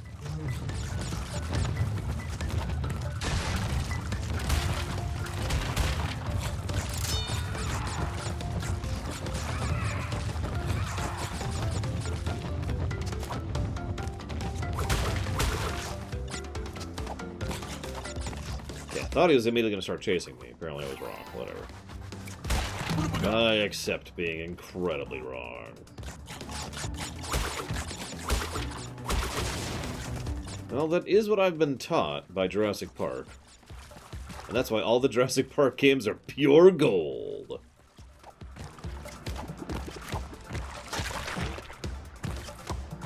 Bonus question. Can you think of a Jurassic Park game that's good?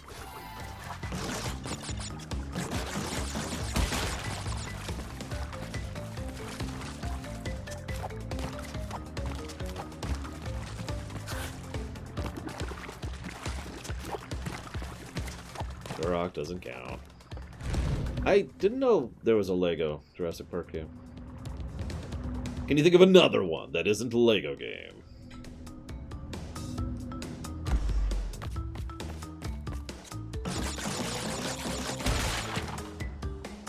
Oh, I never got to play that one next time. We put it on the list and basically no one was interested in it, so we never played it.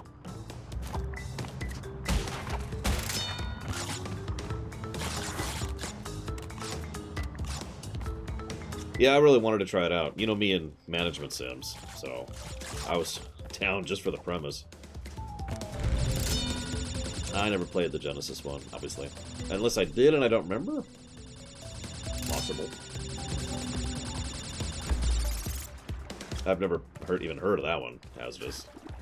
So I'll have to take your word on it. This is it, I'm feeling it. Here it is, death number 2.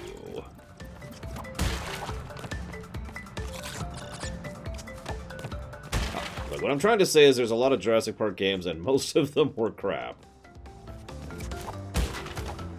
They were shovelware by the traditional definition of the word.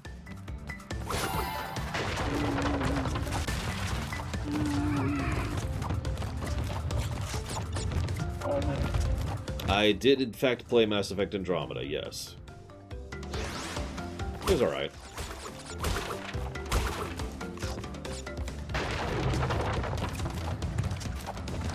You know, you joke, Zalok, but the further back we go in Assassin's Creed, the more metaphysical it gets, right? Because the magical elements get more predominant.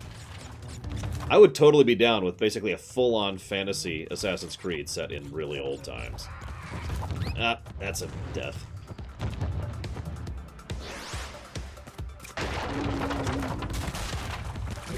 So now I've died like 17 times. Oh my god! I cannot seem to get that jump!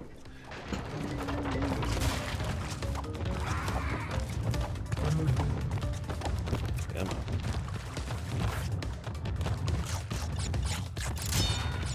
I am not a carrot. I do not look like a carrot. My hair is not noodles.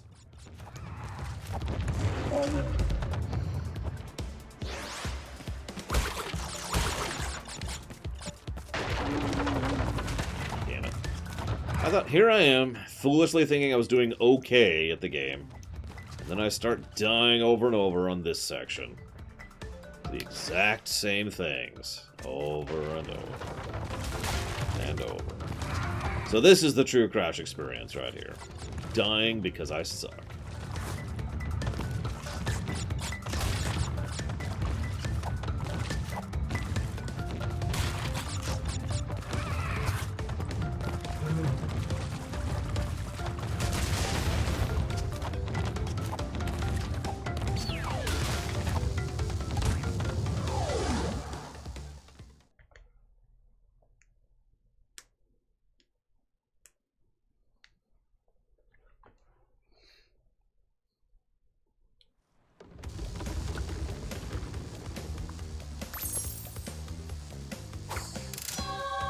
Yeah, tell me that animation isn't better than him coughing up a crystal or smacking one out of his ear. Come on. Wait, what? Oh, whoops. Apparently we've already done this level.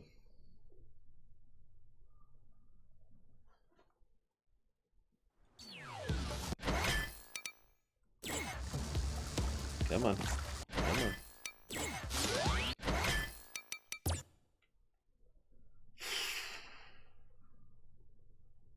Now the only thing left to me is to horribly murder everyone in chat. I mean...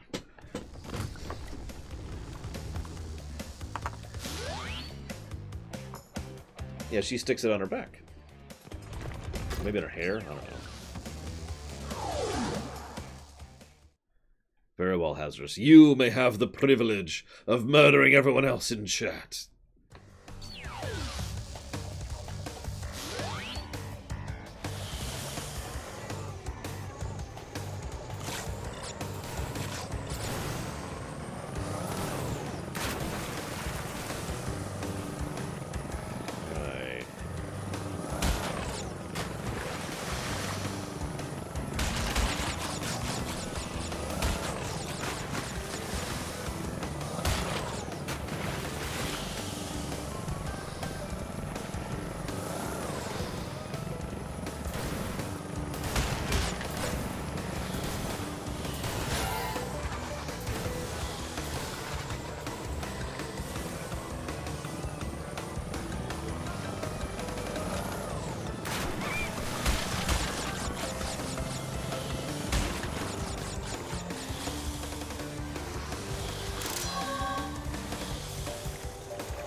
Hell, even ignore medieval. How is this time travel-y?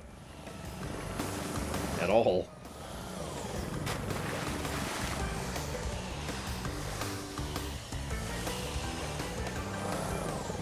I mean, that would make sense. It's a load. I'm pretty sure they had jet skis, yeah.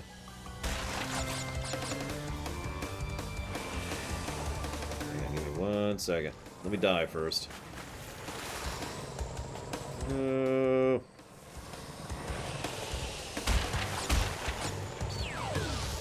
Thank you very, very much, Fuzzy Duck. Very much appreciate, sir. Thank you. And I will not give thanks to Mike. Nah, I'm just kidding. Thank you very much, Mike. Appreciate the bits as always, sir.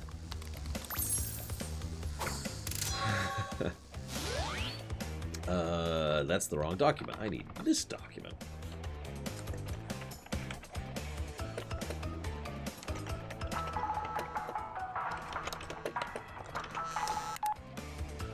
BioShock, you got it. I was about to ask. BioShock it is. Let's see what the first boss is like. Actually, hang on.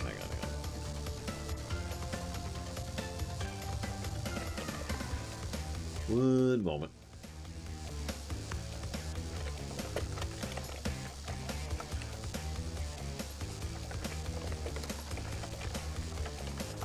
There we go.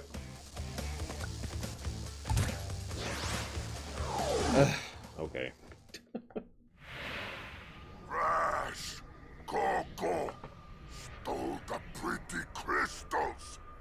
Tiny take them back in Gladiator Arena! Why are you just ahead, sir? Why is everyone just ahead? Oh my god. What did those tiki masks do? Why are all the gladiatorial guys the Waluigi clones?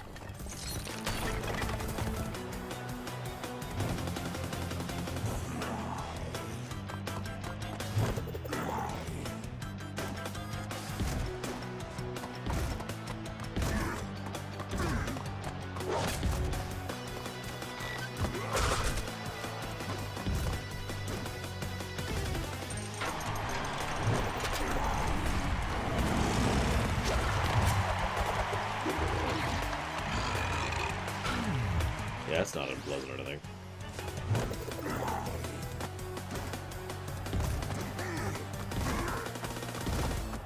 Listen, you can't have time travel without Romans. It's a rule.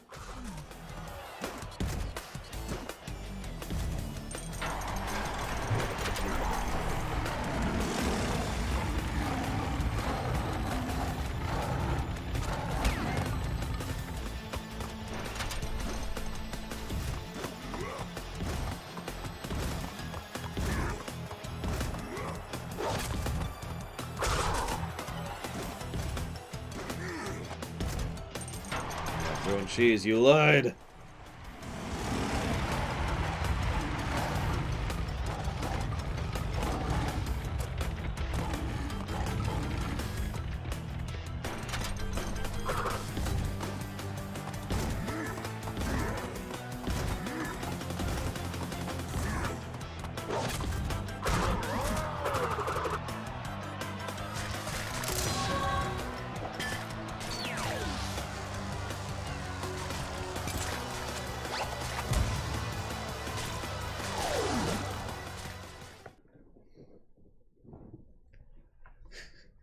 Tell you what, Righteous Ham, as soon as I invent time travel, I will be sure and showcase that just for you. I'll take a video tape of it and everything.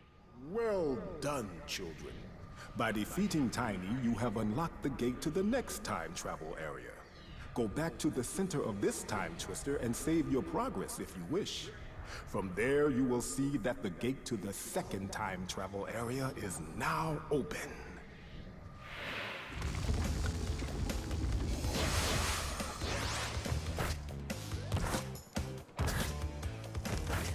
So now it's time for... I have no idea what, actually. Guess we'll find out.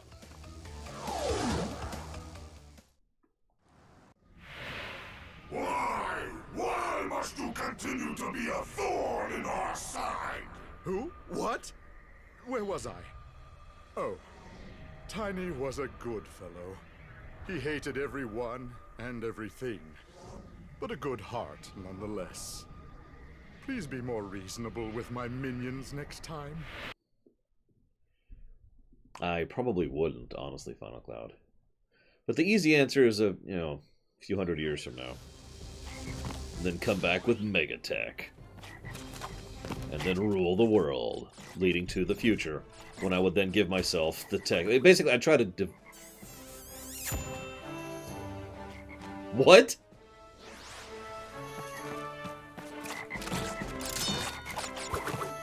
Okay, I have so many questions, but the most obvious is, why is that a kill thing?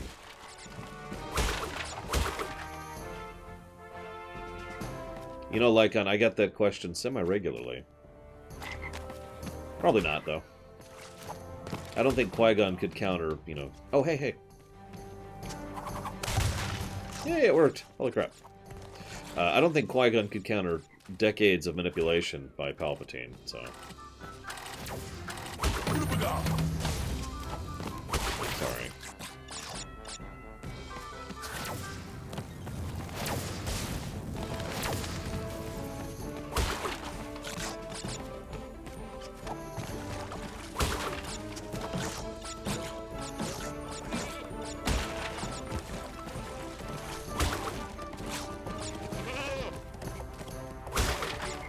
Hey, nothing wrong with LARPing. LARP responsibly.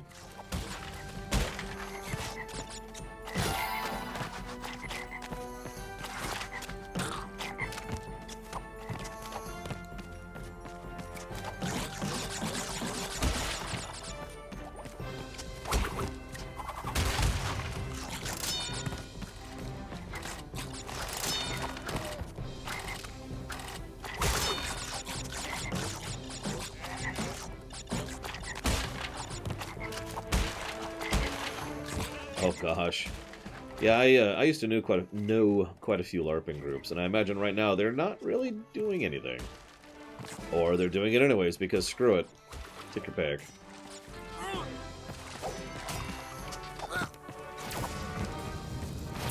Hey, what's up?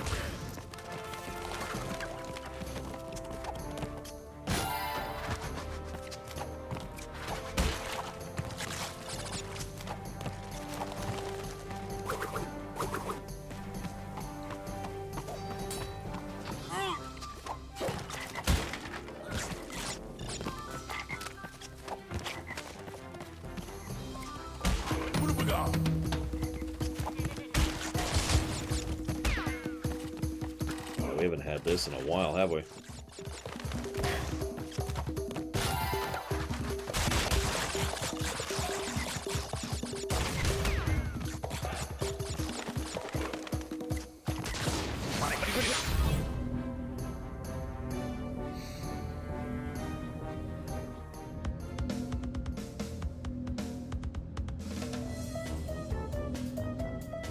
I'm not sure I agree, Cord, sadly enough.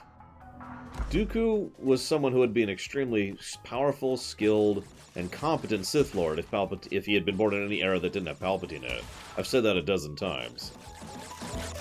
But the problem is he was born in an era which had Palpatine in it. You know?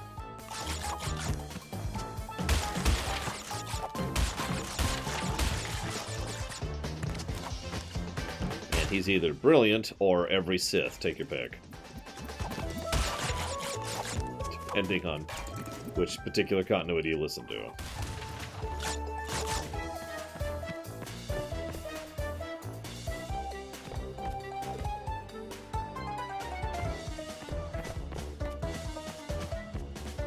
Oh. Yeah, no.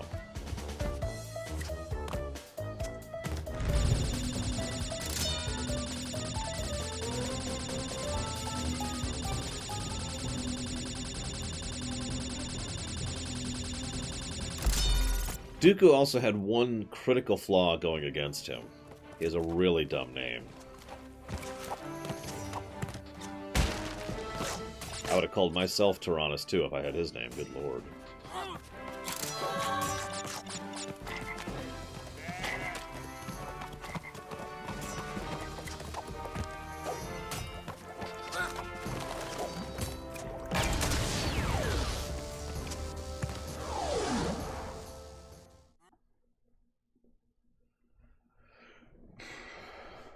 Ugh.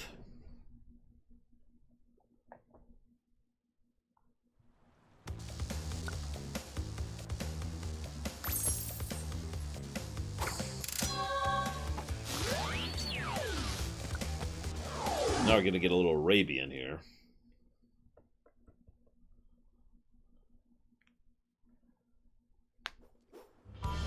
Not really, no, Lord Aramon.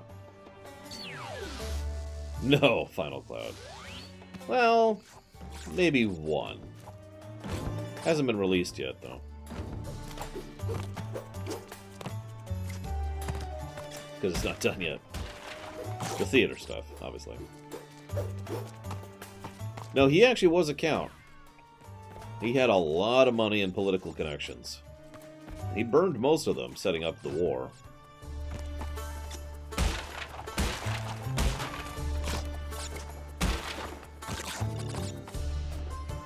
It's a tough question, Righteous Hand.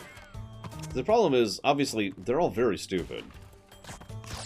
And I don't even mean that as an insult. I mean, they are just... The Jedi of that era were very stupid. That's just how it was.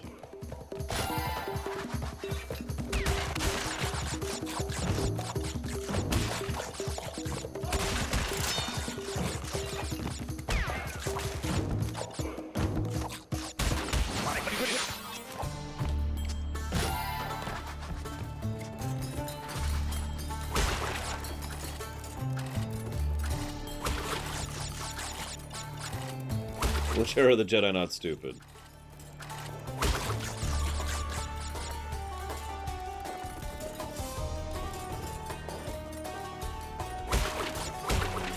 Well, it'll be 13 videos if that gives you an idea, Final Cloud. Stupid in what way? All of the above? I'm just not sure how to answer that one. Yeah, I've been debating one negative, one positive, and another positive so far. We might actually finally give that variety positive, because the levels have actually been varied.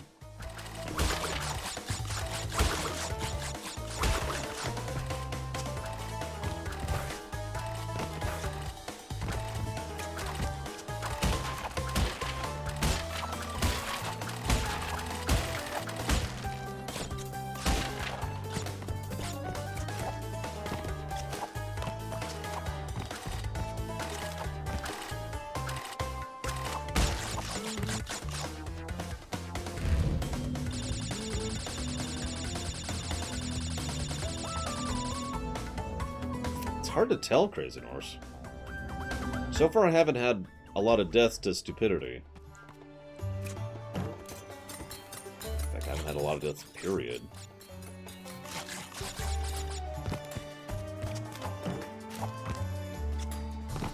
I was actually thinking the same, Lord Harriman, which is why I was kind of humming that. My first thought was in the EU pretty much during Luke's era, but Luke himself also made quite a few mistakes. And his Jedi era had a lot of issues. Or his Jedi Order, rather, had a lot of issues.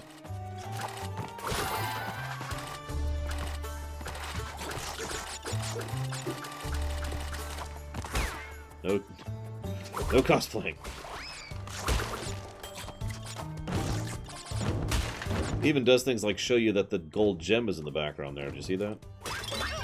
Oh wow, we actually died. Holy crap.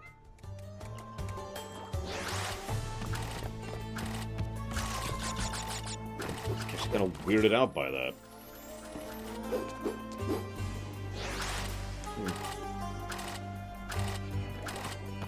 And this is it. This is the tilt. We're gonna start dying left and right.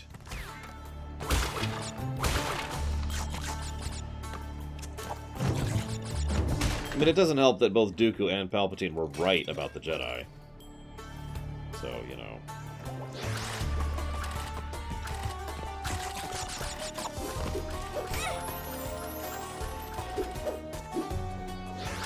That's one of the ways in which Palpatine's, you know, machinations were the most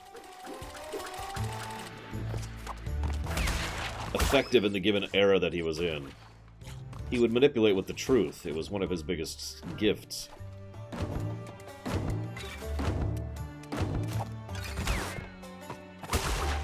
Now, that being said, I would be remiss if I did not point out that the deck was stacked in his favor.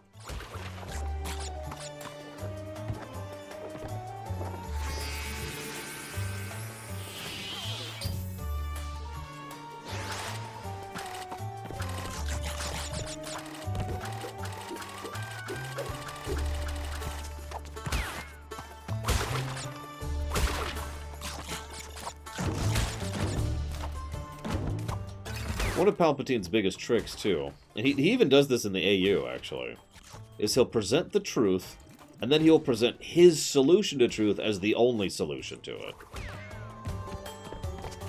As if it is the only possible method forward, given the truth that he has revealed.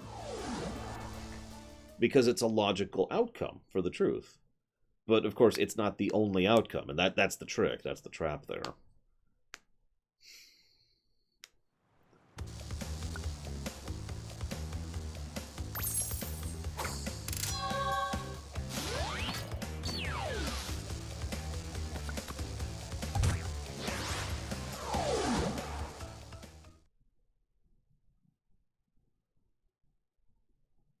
Oh, God.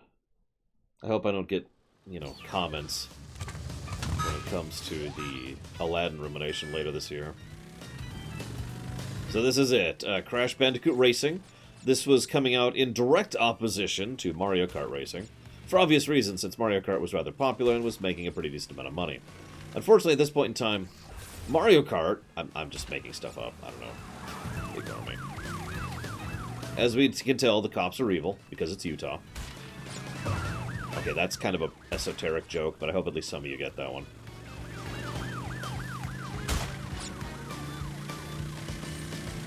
I know, that's why I was joking about that next time.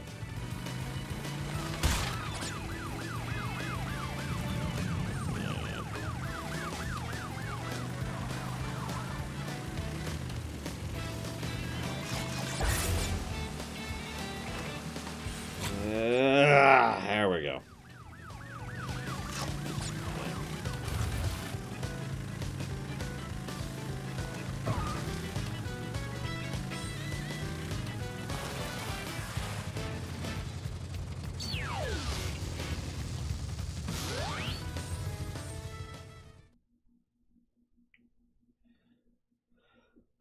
Anyways, yeah,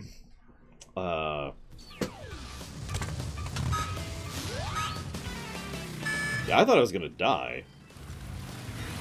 Oh, that's break. Is there a go? There is not a go. You must die, Dream Whisperer. Actually, I don't like Mario Kart 64 that much.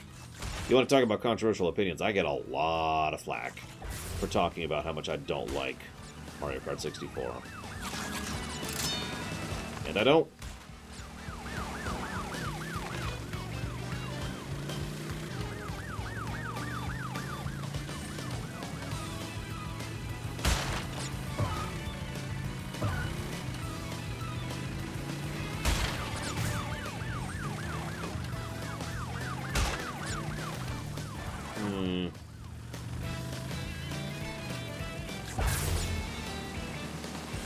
Honestly, I don't think so, Lord Harriman.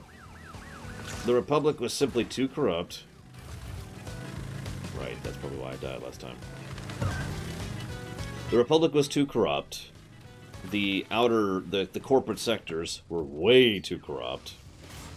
The Jedi were way too stagnant and corrupt.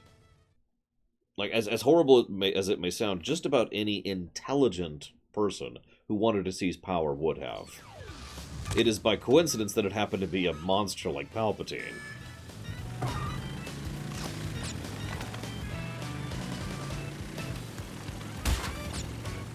As horrible as it may sound, I like to think that if Palpatine had not existed and it was just Dooku, that he might have actually been able to make something of the galaxy rather than, you know, a mess.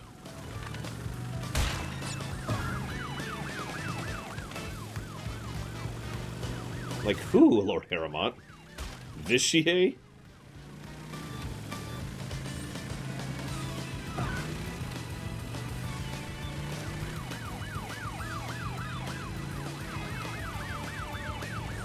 Well, I don't either, Righteous Ham. Which is why I'm pointing out that, you know, this scenario is a lot of why Palpatine won so hard. He had the deck stacked fully in his favor there.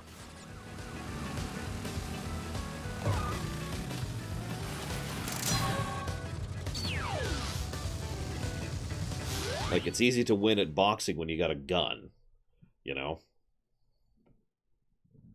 Alright, put him up.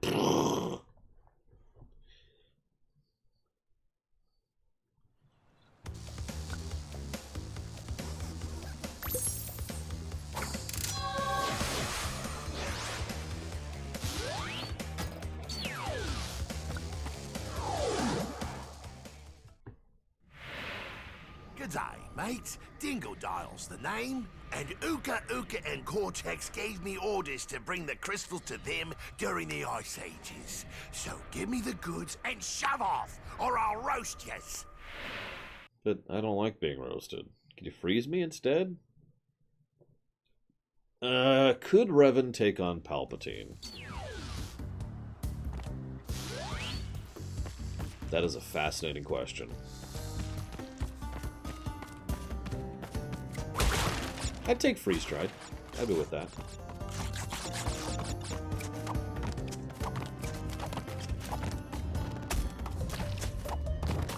Yeah, see, on the one hand, the PC always wins. Because of the fact that they are the PC. Like, that's just kind of how that works. But if we're being 100% honest and trying to remove our own bias on the matter... Is that ice? If we're trying to remove our own bias here, Palpatine, in terms of power, would crush Revan like a bug. The only way Revan would be able to win that is to be able to get a whole lot of things on his side and actually lead a, you know, a military endeavor against Palpatine. Which... I hope you enjoyed them, Pika. Which basically boils down to the question, could Revan's charisma successfully pull enough people together to pull down the Republic? Because that's what would be needed. That would be what would be required. Now, is that possible? I don't know.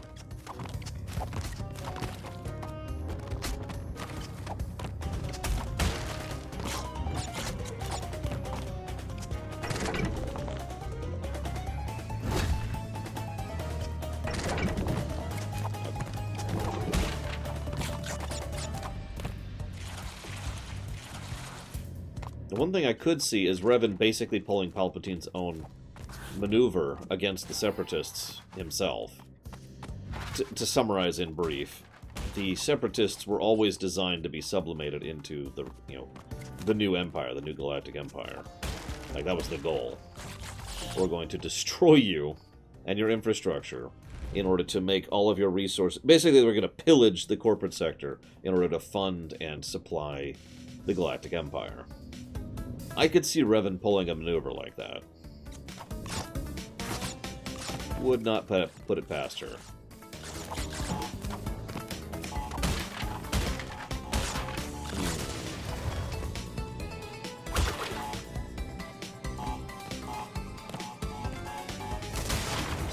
Not even to go for it.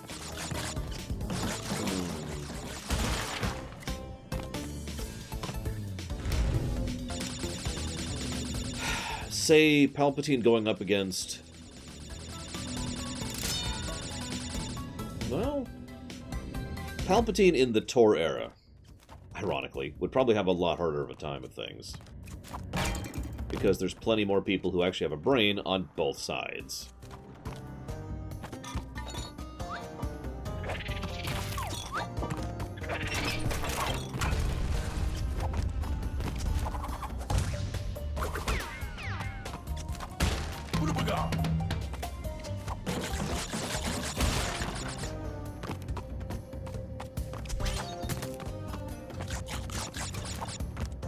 I mean, yeah, it's a low.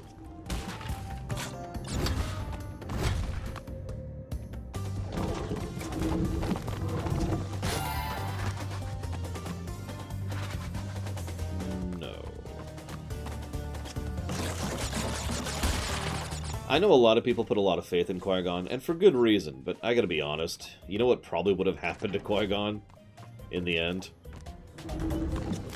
The exact same thing that happened to... Again, I can't remember how to pronounce it. Sifo Dyas. The exact same thing that happened to Sifo Dyas. That's what would have happened to Qui-Gon if he'd stuck around. God dang it.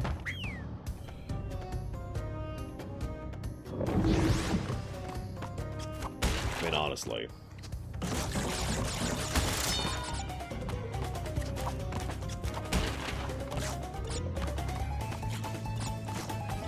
Sifo Dyas is the guy that Palpatine had killed because he was getting a little bit too close to the truth, and then used him in order to set up the clone army.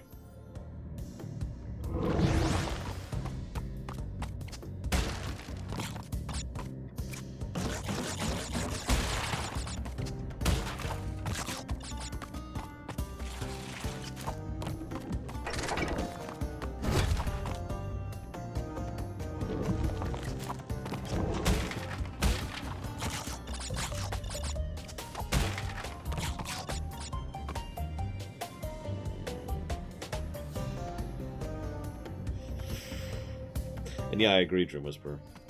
There's a lot of very powerful Force users, again, on both sides in the Tor era.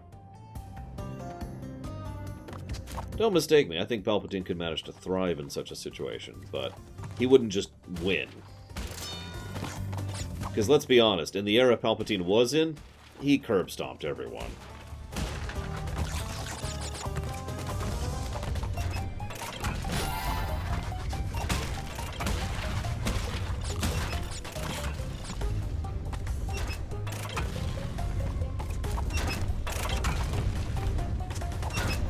Nope. Thought I could make it.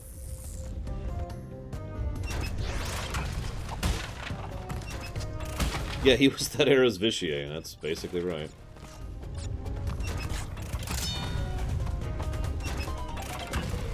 Yeah, as I like to point out, when he was fighting Yoda, he wasn't trying. He was having fun. That was his victory lap. You know?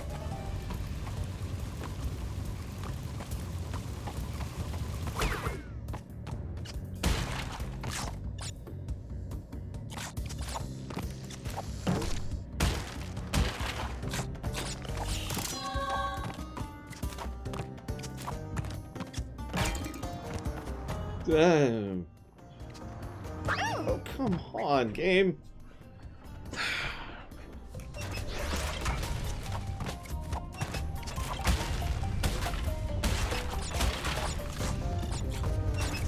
Now, that being stated, imagine a Palpatine who's going full tilt.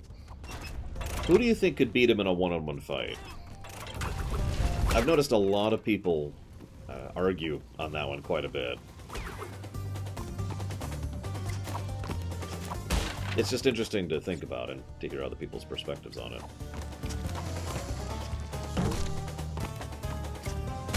Let's ignore Nihilus for a second, because Nihilus is cheating. Because Nihilus would win on basically everyone. It's kind of his shtick. Oh, you have the Force. Nom, nom, nom, nom.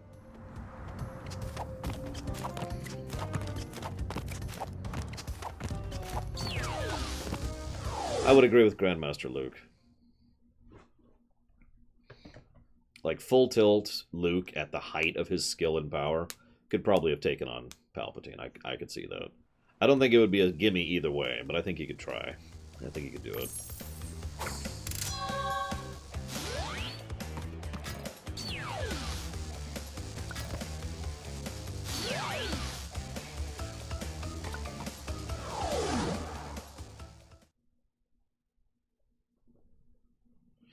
Yeah, I was thinking Exar Kun as well. That man was a bowling ball. Or a wrecking ball? I don't know. He had issues, but good lord.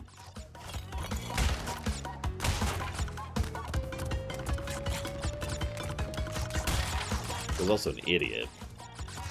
But let's not get into that. I'm not sure about Anakin, really. Wow, I missed the checkpoint. Note to self, don't die. No, don't die. No, don't die.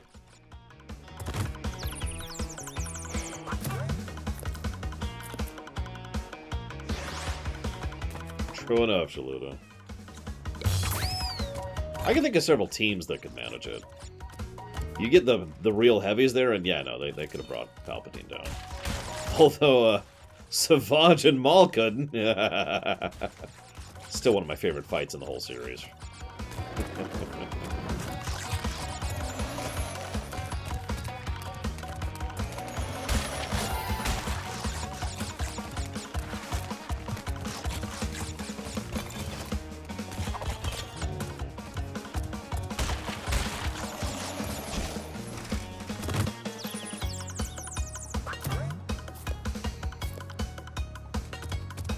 No, hardboiled one.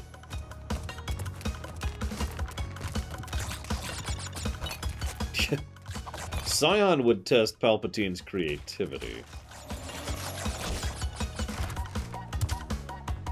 Hi, Larian.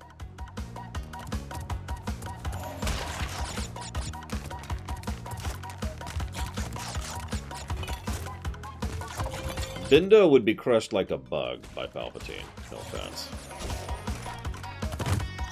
He's an awesome character, but no.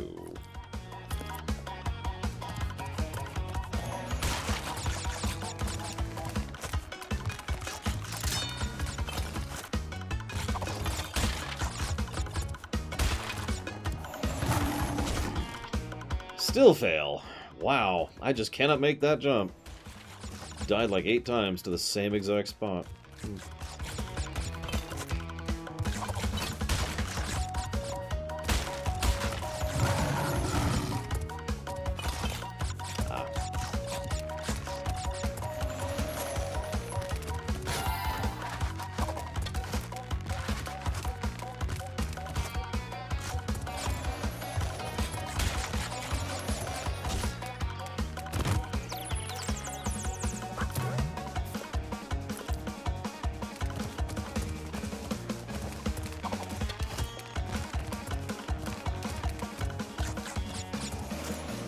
I will say I find the EU Palpatine to be generally smarter than the AU Palpatine, but that kind of leads to a separate discussion. Because Palpatine was a brilliant manipulator, a brilliant politician who was very, very good at staying in charge. Politically, in addition to just, you know, being a powerhouse. But that doesn't make a good leader. And I think that's one of the major reasons why the Galactic Empire fell to rot very, very quickly. Like, oh, god damn it, I didn't even see that.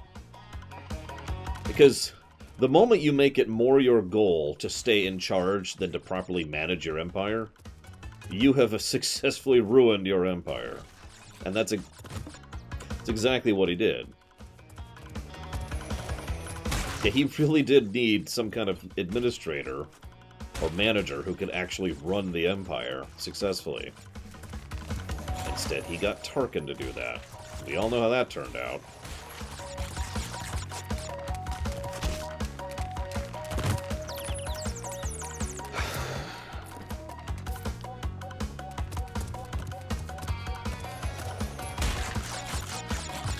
Of course, the irony is someone like Palpatine can never really trust someone else to be in charge, because that defeats the whole point of being in charge, right? And you can't trust anyone else who wants power. That's just ludicrous.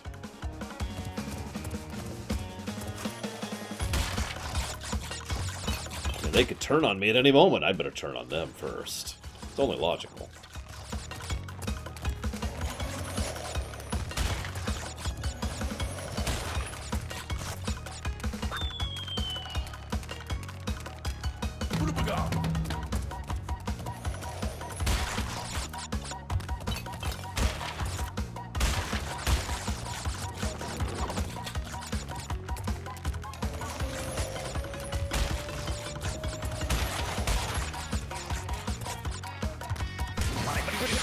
Oh, bullcrap. Okay, you didn't see it, but I was just holding right as much as I possibly could to get the stupid crystal over there. And you saw how that worked out. Well, I guess we get to do that whole level again.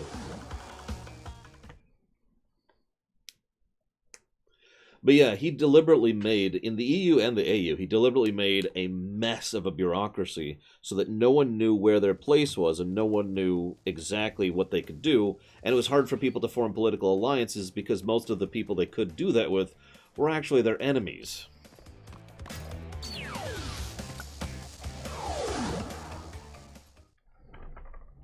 And, like,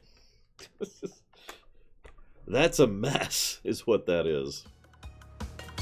Now, in the EU, that was actually the big explanation for why the Galactic Empire was generally seen as evil. Because most of the people in charge were more interested in trying to play political power games than actually running the Empire. In the AU, they're Nazis. They're just evil. That, admittedly, is one of the things I don't like about the AU. But whatever. Yeah, you know how I bang on about the long term and how important it is to keep that in mind? Yeah, Palpatine was the opposite of that. He was like, well,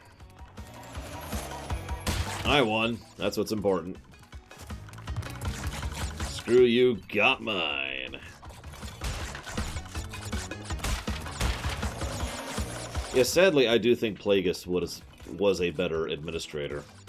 I mean, the man knew economics, if nothing else.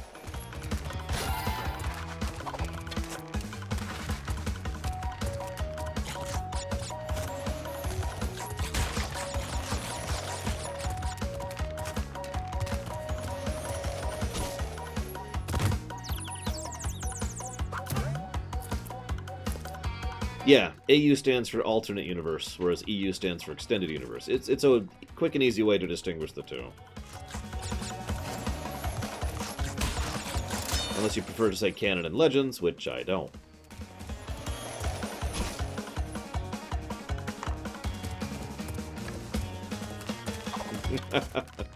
I mean, honestly, yeah, Lord Aramon. Not that I'm in any way trying to disparage you, that's kind of the point of playing CK2. But yeah, no, that's pretty much what Palpatine was doing. And if we're being honest, that's what a lot of real-life rulers have done in history. They have spent so much of their time and effort focusing on themselves and staying in power and playing everything else against everyone else, that they have basically caused the downfall of empires. Over and over and over. Like, that's basically half of humans' political history right there in a nutshell. There we go. Memorization for the win.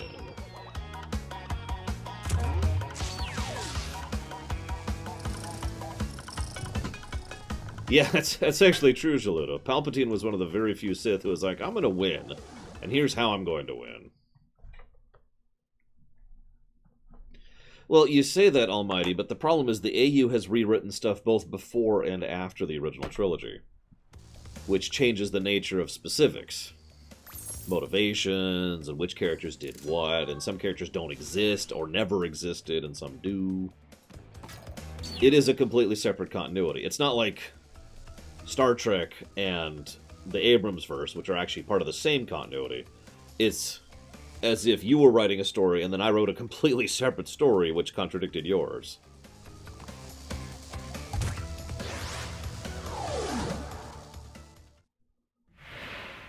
Right. Now you've gone and done it. Them crystals are mine.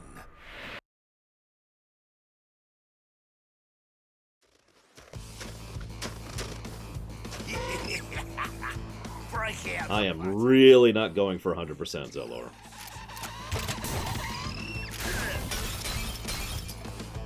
Really, really, really not.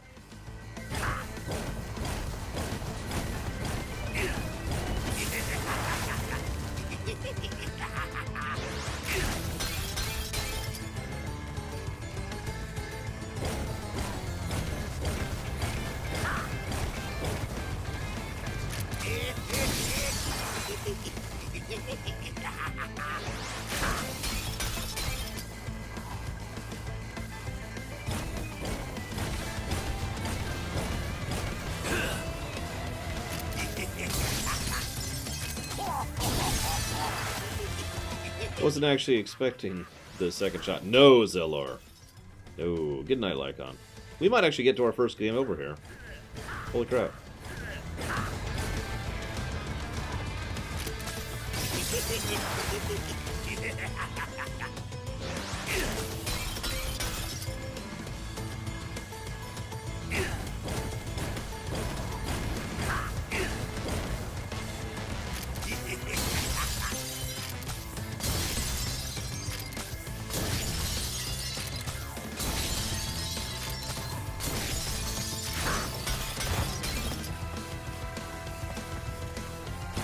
Maybe Loke. It certainly would have been better, I think, in both the EU and the AU.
The camera was worse in 1, I think. In 1, the camera was actively hostile. Damn it.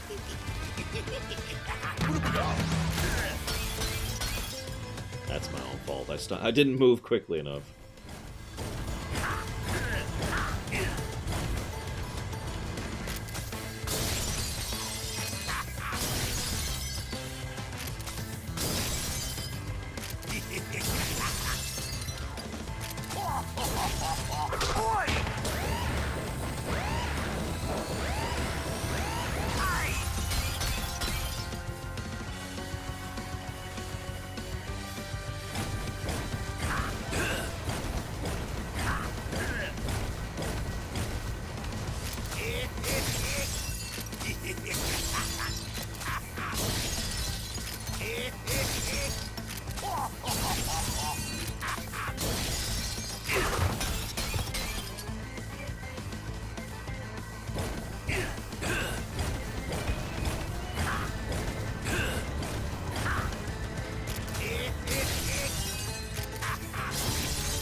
That was a weird double jump. A very weird double jump. Ugh.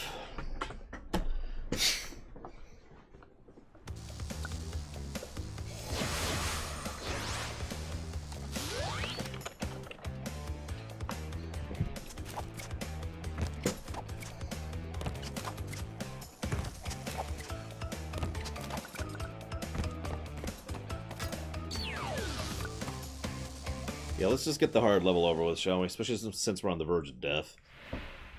Well, haven't we gotten far for a pair of fuzzy marsupials?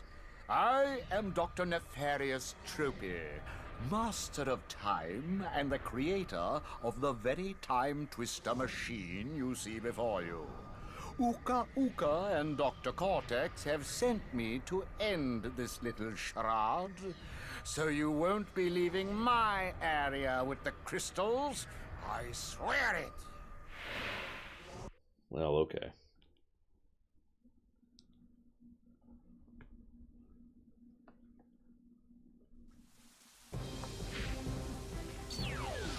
Wait, this isn't the level I thought it was. Oh, well. What's with the ogre guys?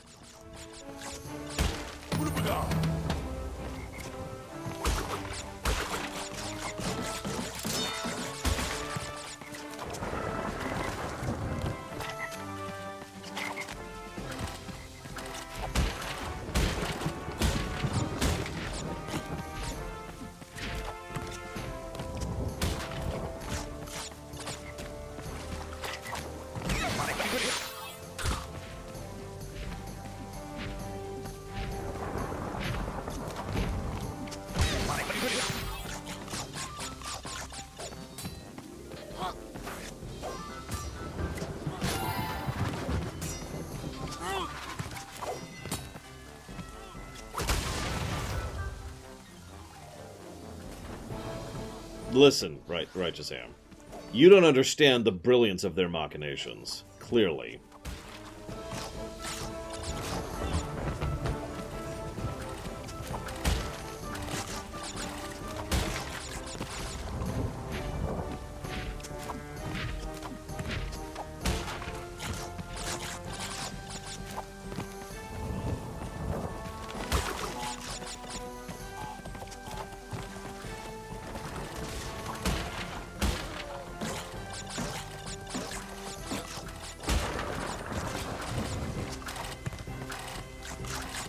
Sure thing, Zeller. Hang on. Oh my god, I died for some reason. This is a very shocking development.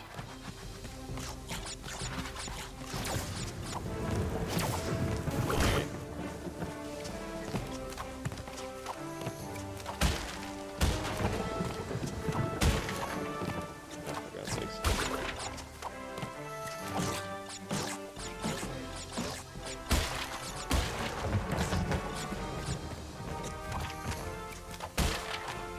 Hey, Sean. What's up?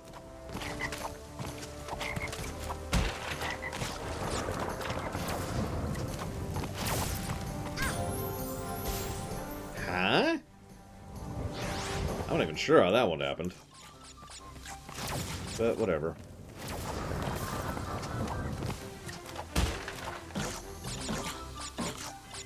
I didn't like One Sith either, by the way. Probably doesn't help that Darth Krayt was kind of an idiot.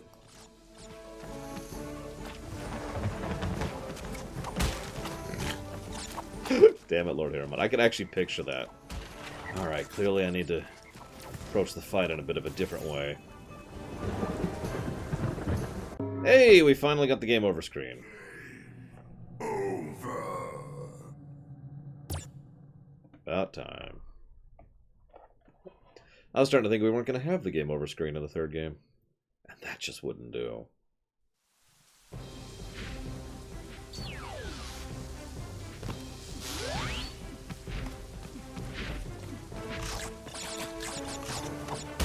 What have we got?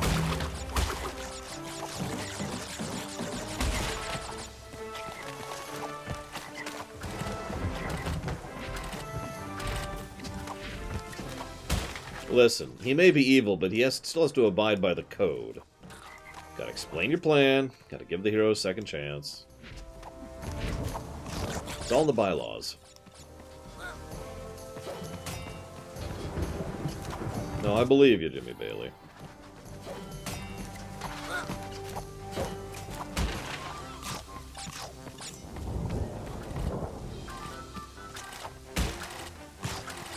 I just didn't care for the One Sith storyline in general. Like, it didn't do anything for me.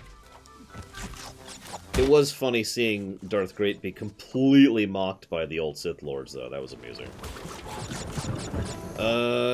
Probably Dream Whisperer? I mean, I do kind of still need groceries.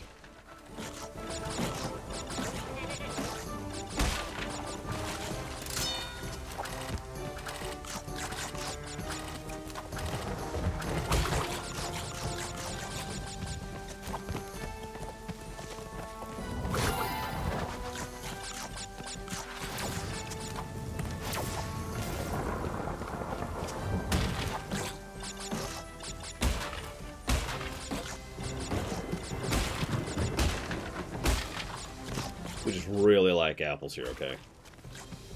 I feel like I should go and buy apples at the grocery store the next time I go. I don't know why I feel that way, but it's a very strong compunction. Wait a second, but their apples are red, yellow, or green, not all of the above! I have been lied to.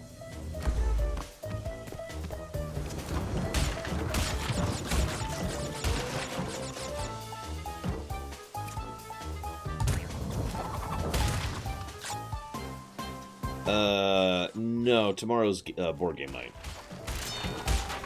So even if, / when, we finish, this game, we will still be streaming tomorrow evening. Although I probably shouldn't, but we're going to.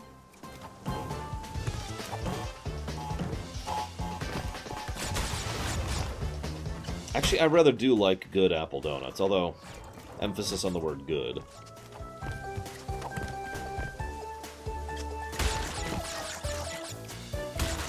No, Almighty. If you look at the website, you'll notice that it's actually scheduled for the 17th and has been for months at this point.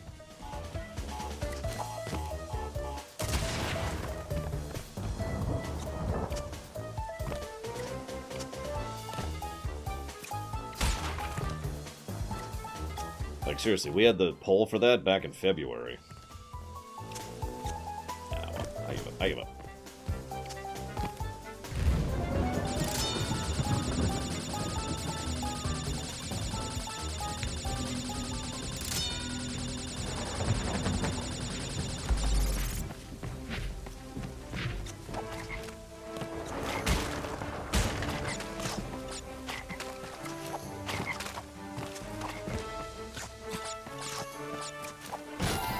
What do you think of the music of this one, by the way?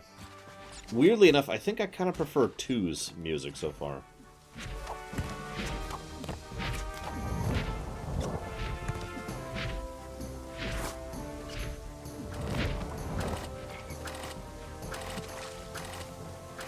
Nice, Jimmy Bailey. Do it, Jimmy Bailey. Give in to your hatred of video games, I guess. I don't know. Hey, where'd that blueberry cheesecake go? That was looking mighty good. Whoa!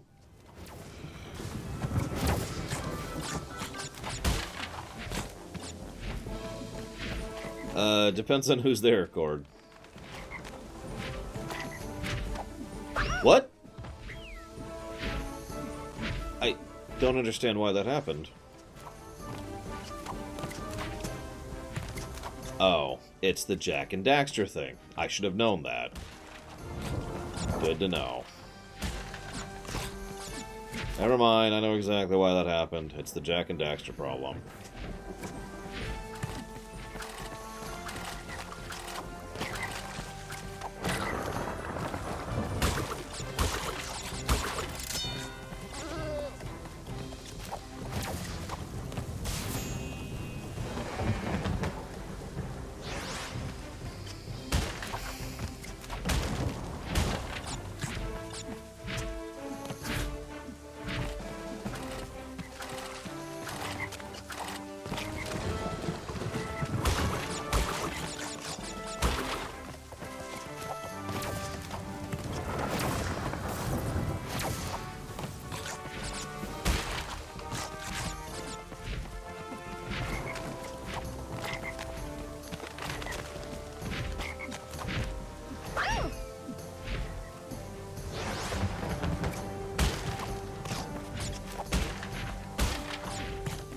I do, Zelda.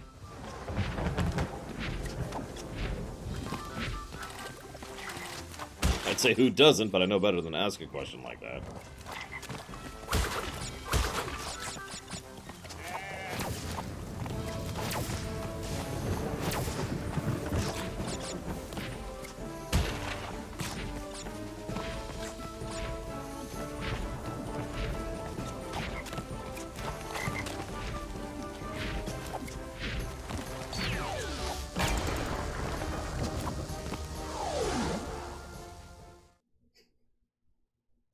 He's like, well, he's past me now. I mean, no, it's like, think of the wizards like your typical coworker, right? Well, and I did my part.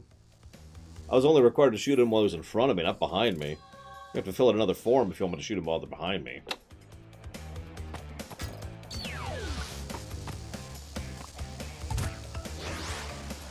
Minimum effort required.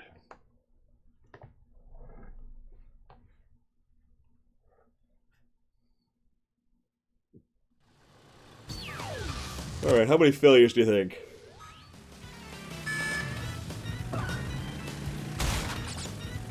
I'm thinking 37. No, I'm thinking 9. For real.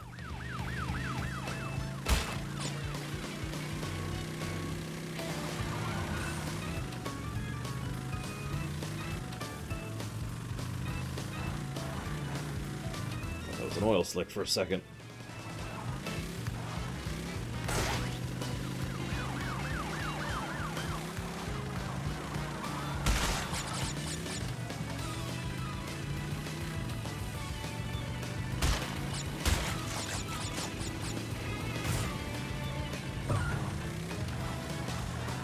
Hey, Baron.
Crash 2's final boss was there. I mean, we didn't fail against it. Oh, I'm doing great, Mr. Red. I was just thinking, you know, I wish I was dead. But for some reason I wasn't, and it's very confusing. Like, why am I still here? I don't understand.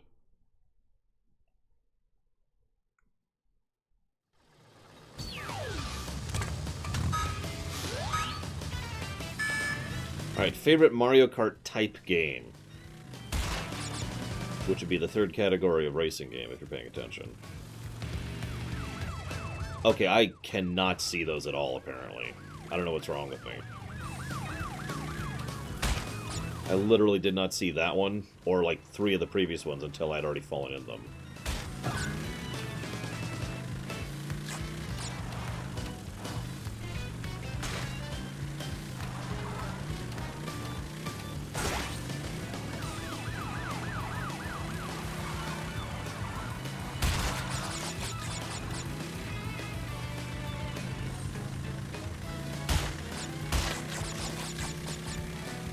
I would probably go with Mario Kart 8 if I had to pick one. Followed very closely by Mario Kart Double Dash.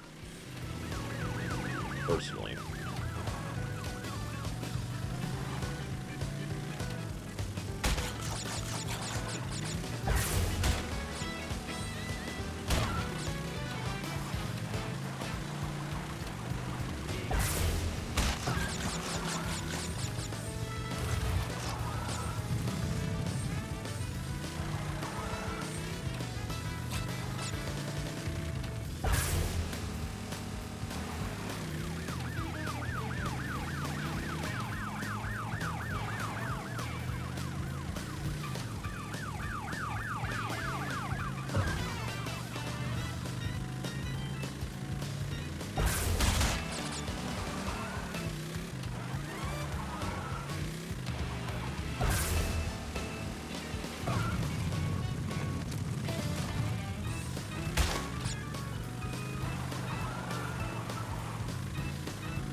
Depends on the specific circumstance, Evil Knights.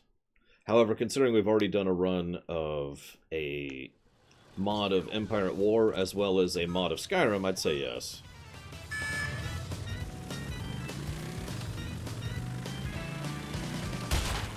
But it does depend.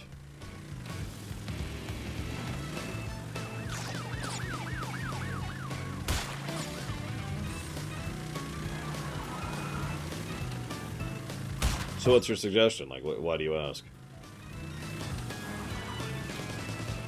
Apologies for not being super talkative here. It is so hard for me to see those pits that I'm kind of not looking at chat while I'm racing. I don't know what's wrong with me. I can see him just fine when I'm just staring at the top of the screen.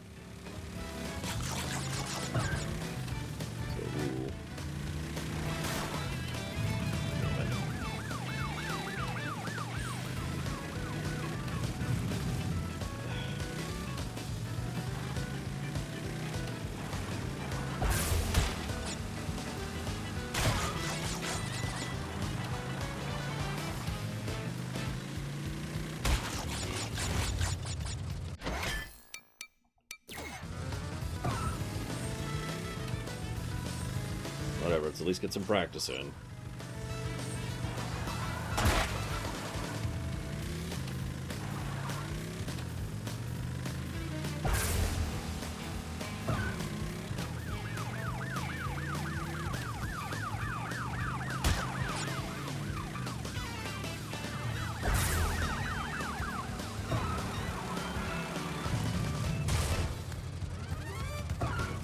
Oh, I can brake. Oh lord, what's it require, Zelor?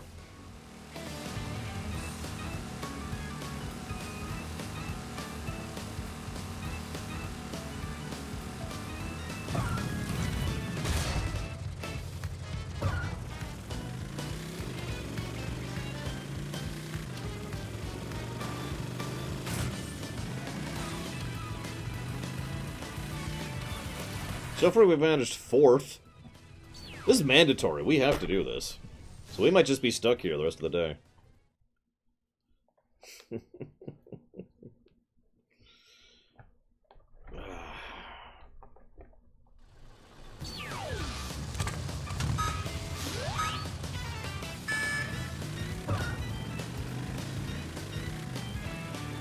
Hope you enjoy this song.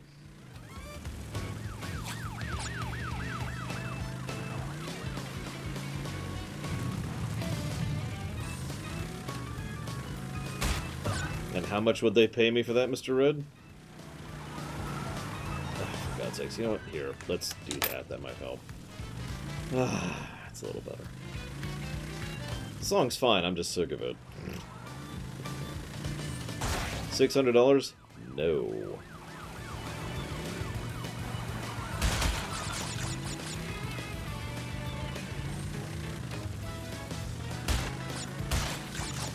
Tell you what, you donate $23 million, and I will 100% this game. No question. Any less than that is not worth the time. Because at that point I would basically be endangering my show and my channel by forcing all the other schedules to be... all the other games on the schedules to be put back, which is also telling all the other viewers who have all donated to make other runs happen that, no, your donations don't matter. This person gave me $100, so I have to 100% this game. No.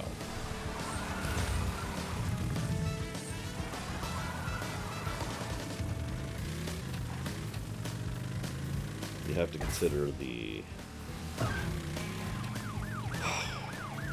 cost in addition to just the income price.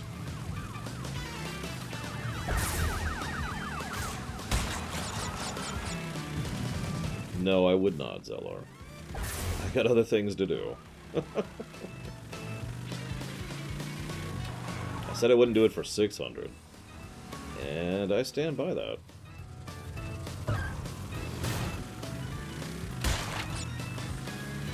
Yeah, so I managed 4th, and then every subsequent thing I've managed 6th.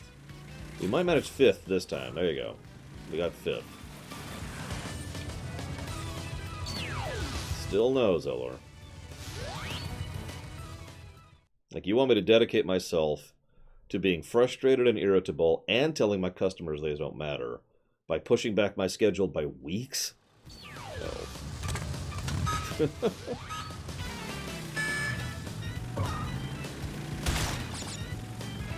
That's not really worth money to me, you know? I know how much money that is. Still not enough.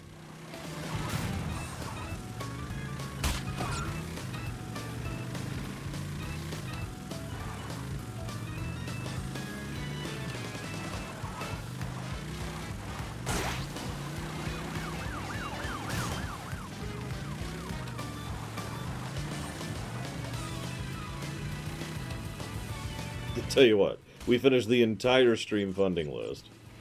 And then we'll think about 100%ing this game. I'm kidding. Do not actually add it to the list. List is closed anyways.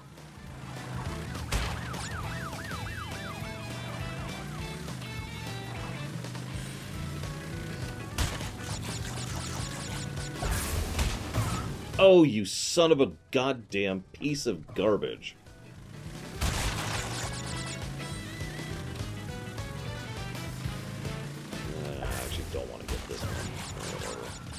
Bumped into him anyways. That S is terrible. I knew it was going to happen too, because I was actually doing somewhat decently. And so I knew I was going to screw up. And then I did. Which is how that works.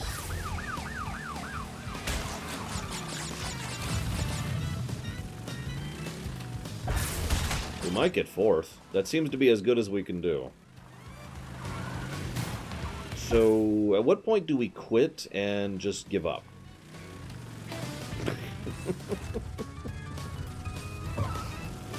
Just curious. Like, the pragmatist in me is thinking, so at some point we need to give up. If we continue to fail. The mic controls terribly. I'm gonna mute my mic for a bit, not because I'm evil or awful or whatever, but because I need some music. No, not that one. I need some Mega Man.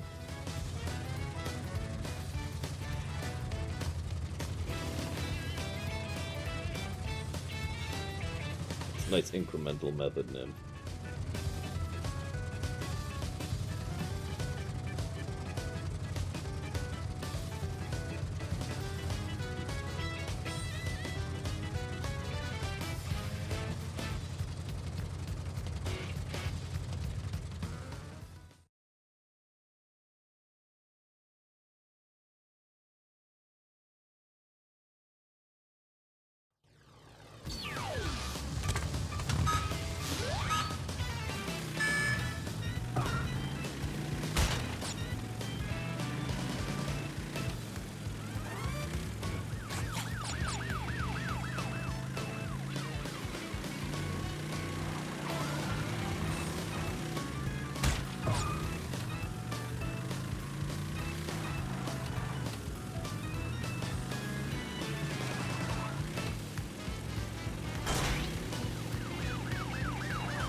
Just go ahead and post it, Zeller. I'm curious what the time is.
This is why we're not doing 100% right here, by the way.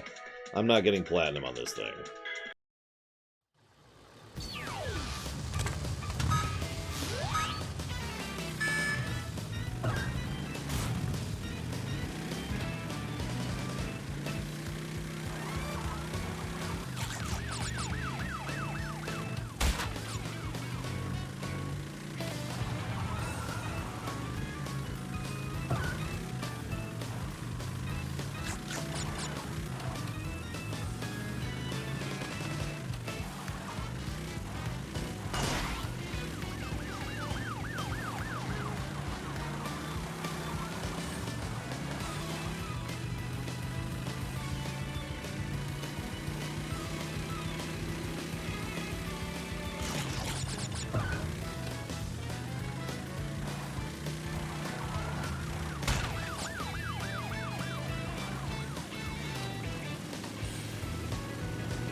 I've decided to start torturing you guys. Is that okay? I sure hope so.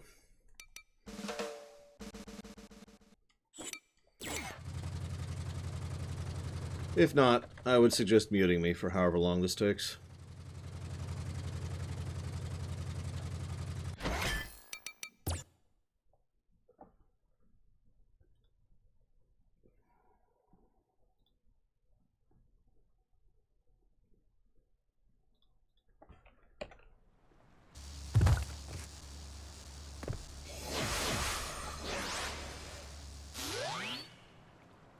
Let's start here. Sorry.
God damn it, I almost pulled that.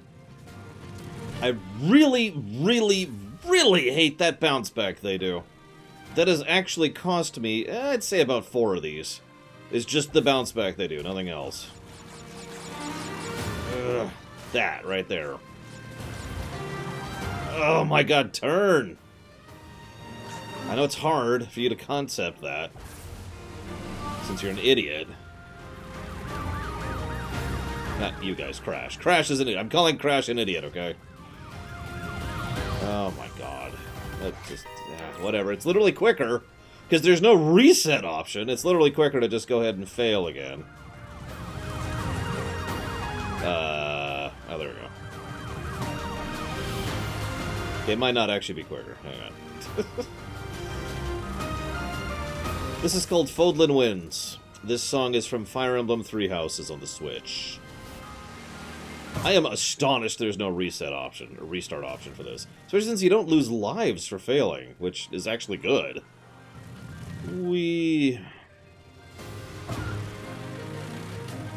I actually figured it would restart once the 9th person or whatever crossed the finish line, when I got up to, you know, get a drink.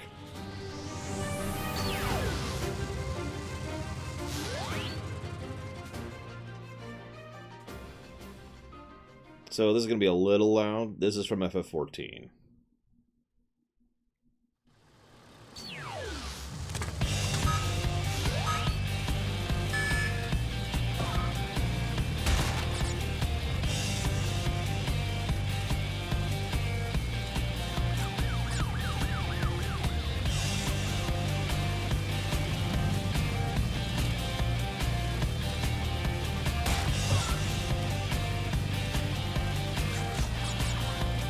What song's that from?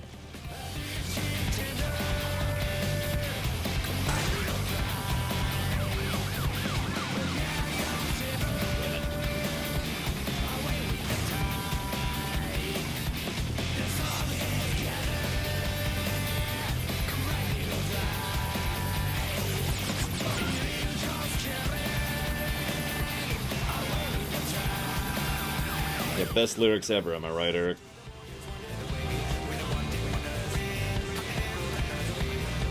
Especially this section.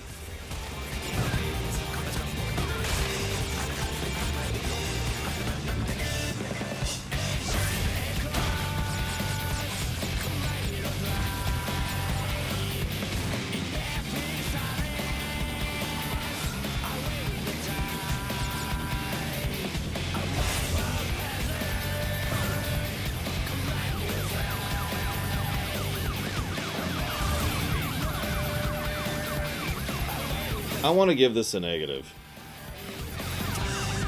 But I can't decide that right now, because now I'm too emotionally invested in it.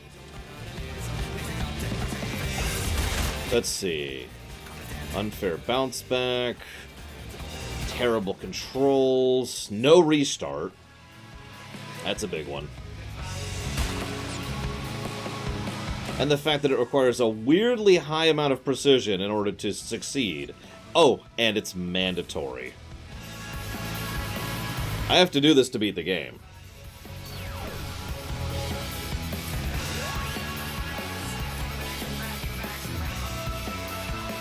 I'd say that's a good logic talking out.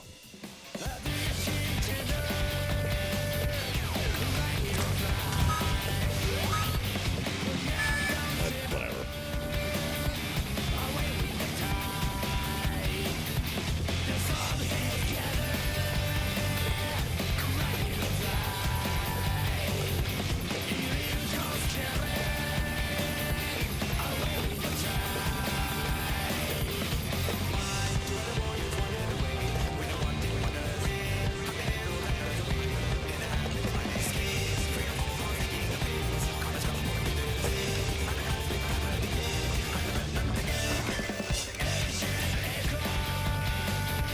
Basically, yes, max time. I've kind of been doing something similar. What I've been trying to do is hit certain hit certain boost pads, and then break like 3 seconds later and just get the quick boost to try and push me forward. Honestly, I've got the route. I just have to not screw up. All I have to do is make no mistakes. That's all.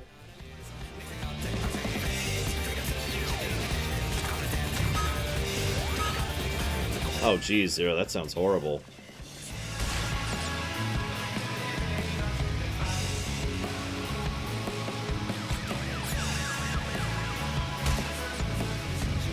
Honestly, I think the bounce back alone is probably the biggest obstacle to this being decent. Because if it wasn't there, then an additional strategy would open up with you being able to deal with the enemy. As is, there's something to be avoided basically at all costs. And at the same time, they're almost always in the way of your driving line. So, you need to get to the point where you're basically skirting right next to them, and hope you don't actually bump into them, because if you do, you're screwed, and they are not. So, no, this game actually doesn't have rubber banding. In fact, the last map, if you were paying attention, you notice how I kept hitting the guy in third? And he kept getting closer and closer to the guy in second? It's because they don't really have AI. They're on a path which basically adapts based on bumps, and that's it. Like that. They're pretty much 100% predictable. Unfortunately, I just made a mistake right there, and that's going to cost me pretty bad. That's also why they can take this S-turn at full speed, whereas I have to pull some crap just to be able to get through it at all.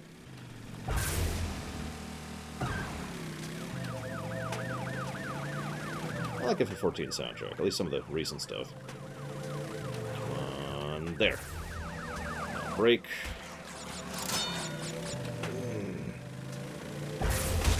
Brake. Now just drive.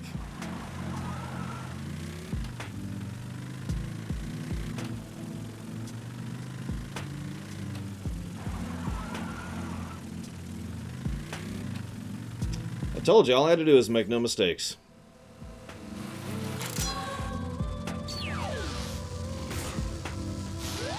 I wasn't kidding.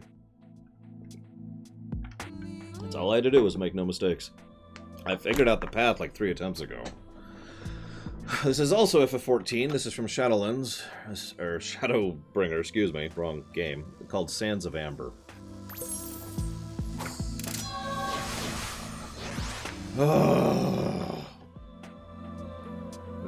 Okay. Kind of glad we pushed that to the front of the list. I was trying to go from right to left to, get the hard stuff out of the way first, because that's my usual approach. I suppose we should put the game soundtrack back on, but I really like this song. Oh. So, you pesky little rats aren't going to back off, eh? Just you continue to gather crystals and see what I do. I will be a boss fight, and you will have to hit me 3 times. 3 shall be the number of the hitting, not 5, nor 7, but thou shalt pass from 1 to 2, and opt straightly unto 3.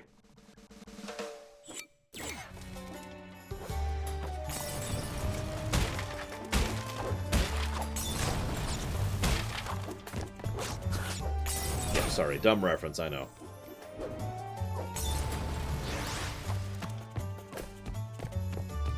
Listen, I think dumb references is literally my middle name.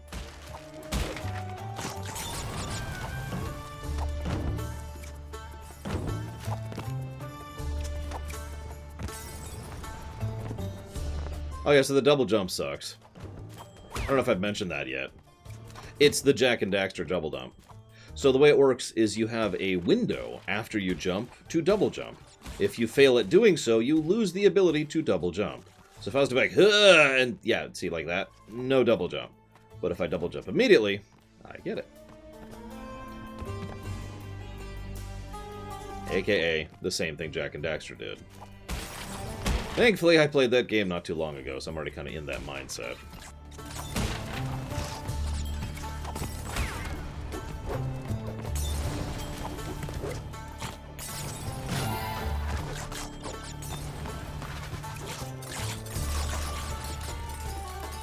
Also, a bit of Fry and Laurie is awesome, at least Season 1, which I highly recommend for anybody interested in British humor.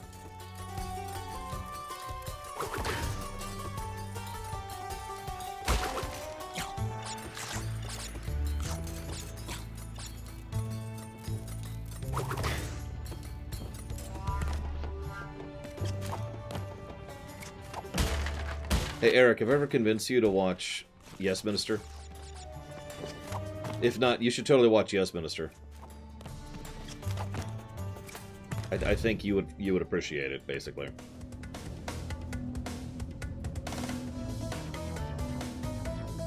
I don't recommend that for everyone, because Yes, Minister is also kind of depressing.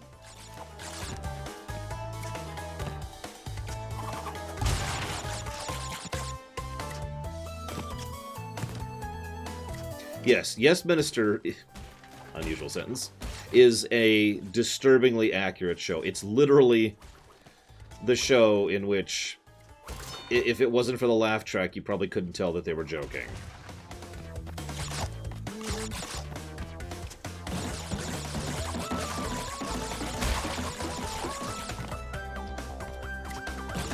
Oh yeah, it's a show done to deliberately mock British politics.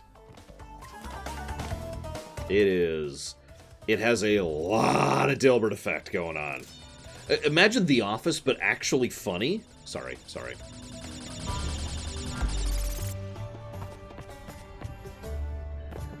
I don't like The Office. Either of them. Oh, I know, Crazy Norse. It's, I don't remember the whole interview. I read it at one point with the guy who made, basically mainlined the show. And specifically pushed out the show because of some really messed up stuff that was happening in British politics. And he's like, you know what? I'm going to bring this to the forefront. People are going to see this. Then he made it a comedy. Because it's funny.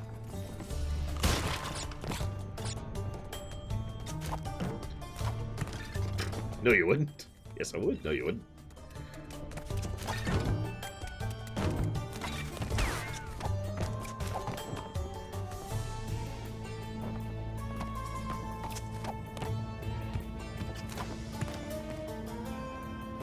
Yeah, politics are a lot funnier when they're fake. I think that's the best way to put that. It's a lot less funny when it's actually happening to you.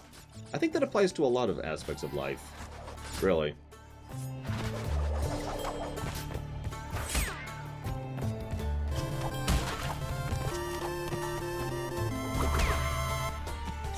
Even Dalton James over there. Hang on, let me see if I can do this. No! Or that, sure, whatever. I'll accept. Thank you very, very much, Dalton James. Very much appreciate the sub. Thank you, sir. If you happen to know where you want that one to go, please let me know. If you say towards 100%ing this game, I will murder you in your sleep. Any questions?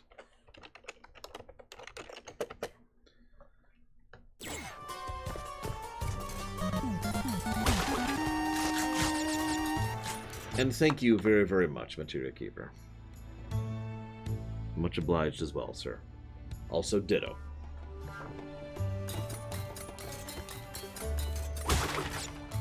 Well, you think I don't have agents everywhere, Cody? I've been getting ready for this for my entire life. I've been planning to take over the world since I was 10.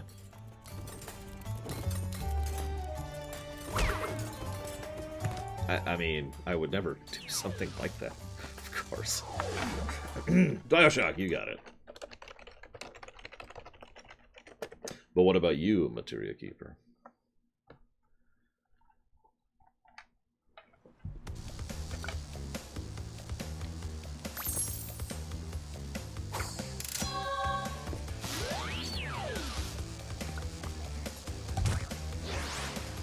What? Oh.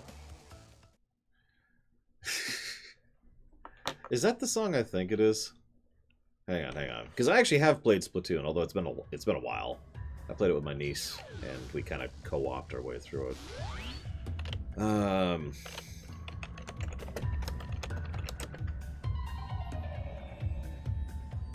Yeah, that's the singing one. That's what I thought. Yeah, this is it. I don't know if that one's actually safe to stream. Like, I don't know if that's copy wrong territory. I don't know, Nintendo's all over the place with regards to what they copy wrong and what they don't. Materia Keeper? Are you there? Materia Keeper! Materia Keeper!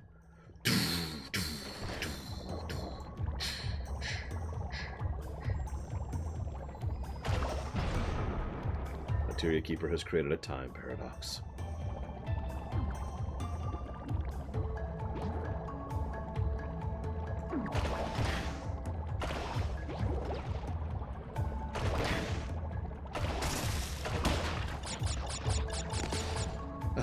I'll take your time. It's a big list.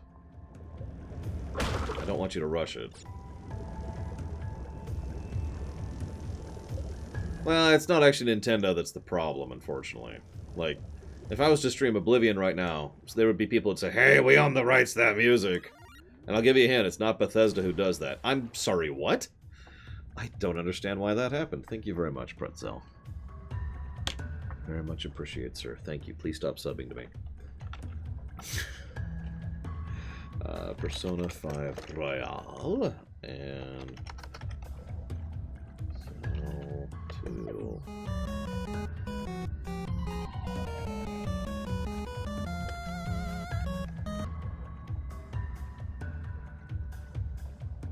No, less. Like, stop. Don't, not more. It's the opposite. This is not, I am not Bizarro Superman.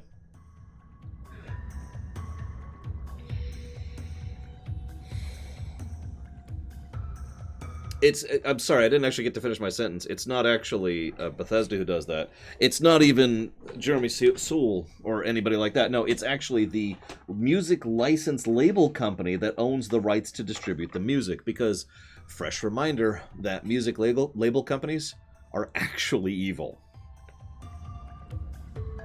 No, really. If you ever want to find out just how messed up human beings can be to each other, look up the music license label industry. It is messed.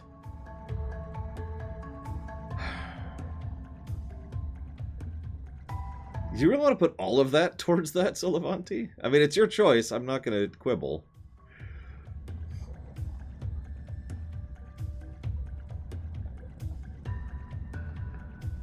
Oh, I know that, Righteous Ham. As soon as I take over the... If I ever took over the world, people would just hate me everywhere. Well, it's just, I mean, it's your choice, Solivanti. I'm totally down with that. But usually, when someone donates a large sum, they split it up among several games. That's all I'm asking. Now, I got to bow for something like 40 seconds here. So thank you very, very much, Solivanti.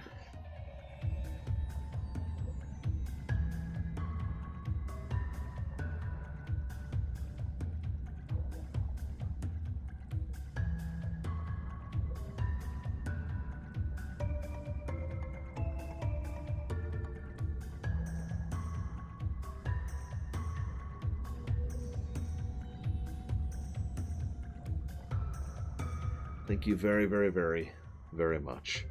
Very much oblige your support. Thank you so much, sir. I very much appreciate it. A lot.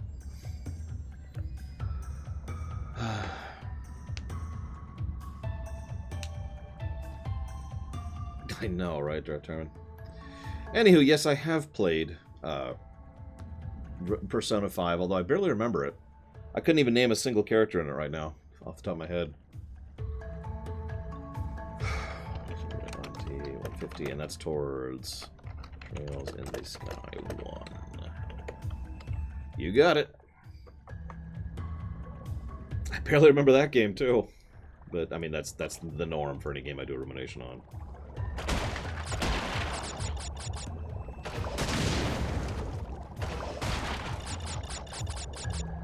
Now you're challenging me. I'm trying to think of a single character from Persona 5. Give me a second. Don't give me any hints. Just let me think about this.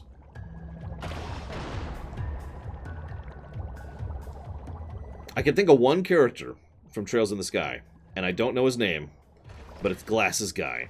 And I can't even talk about him because he's a spoiler, but that guy. I remember that he exists. Let's see. There's also,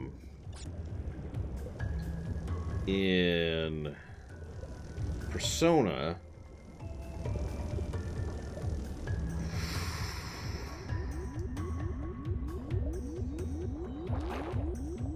okay, it didn't do it that time. Strange.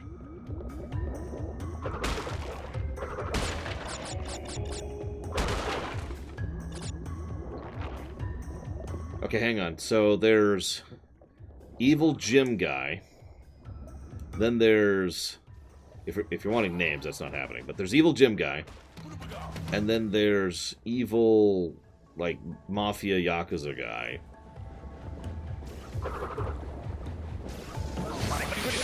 I'm sorry, what? Did the wind hurt? You... Okay! That's bullcrap. I did not think that was an insta-death.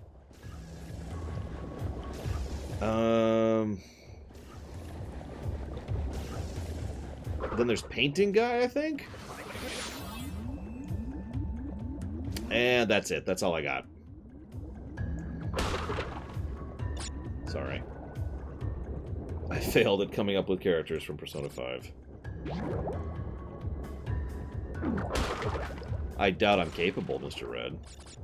I was stuck on that stupid bike level for something close to 30 minutes. It kind of destroys my ability to beat a game on time. That is such bullcrap. That is astonishingly bullcrap. At every level. Come on, game.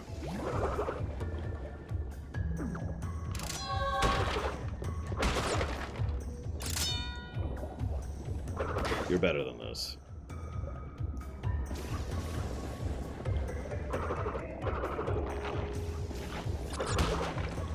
Yeah, they put a checkpoint right before it.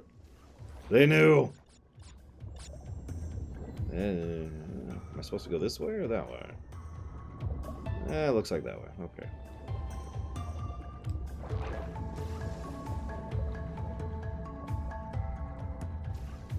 I would actually agree with that, Darth Tyrant.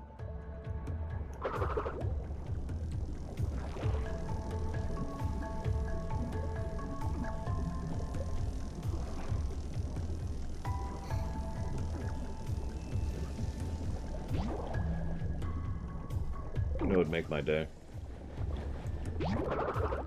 Imagine if I'm playing one of these old games I never played before. And it's really great. And I love it. That'd be awesome. I feel like that's happened. Help me out, guys.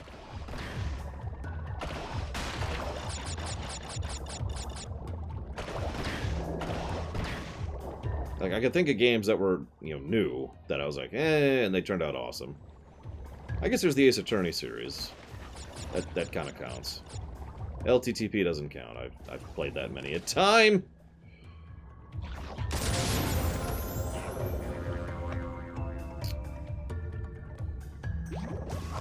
I've decided to destroy the entire world. No, Mega Man doesn't count either. No, I never got into Professor Layton, so I've never played those. Shovel Knight does not count, no. It has to be an old game that I've never played before that I ended up loving. Like this.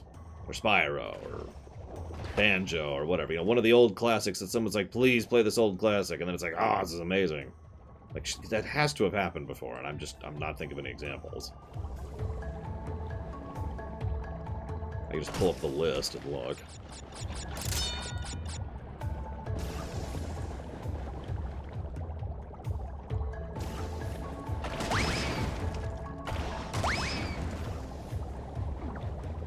Yeah, Jak and Daxter was alright, I'll give you that.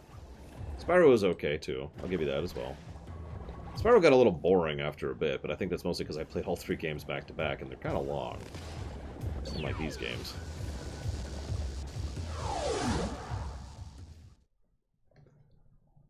Okay, got it, Darth Tyrant. I played World Ends With You back in the day. I've only played one of the older Ratchets, and I actually didn't like it all that much. Not as much as the new one.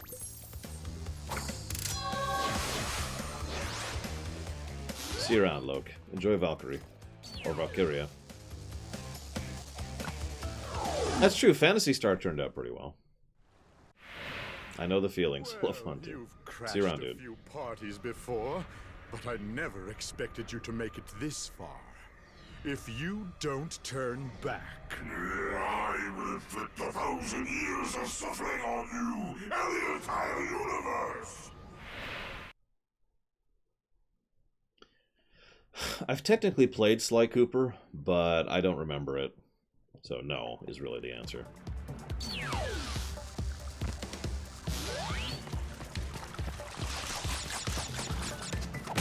What have we got?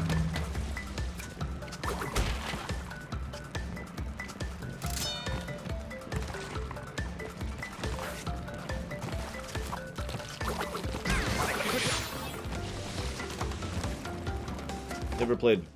Actually, I think I did play Vector Man. Now I'm thinking about it. Genesis, right? And he's basically a bunch of orbs. And the plot is nonsensical.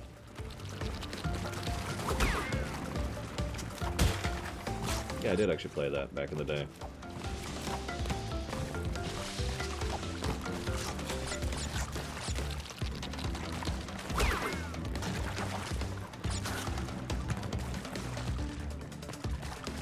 God. You're right, Max Time. Also, the original Prince of Persia. Now, there's a game that's, interesting. Good night, Lord, hopefully. I actually don't remember if I've played Sands of Time. If I have no memories of it.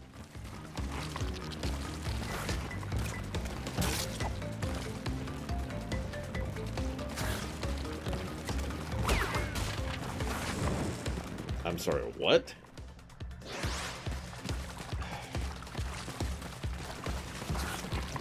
You know, I was trying to do the, you know, the frustrating level first, and it appears that, I was a fool.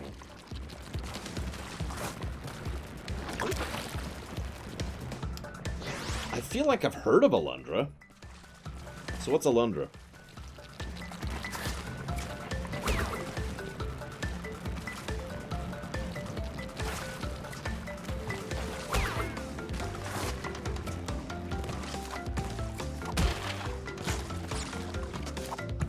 I have played Rayman, I didn't care for it.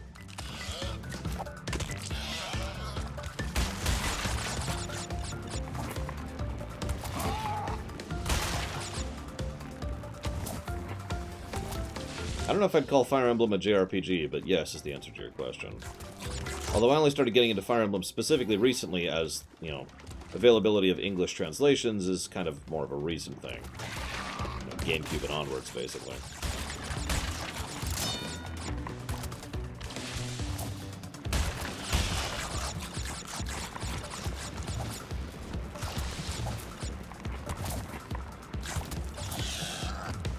Yeah, literally GBA and onwards.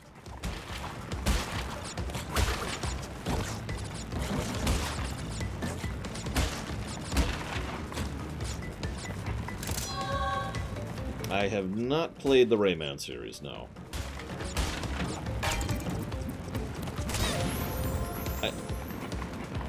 Okay.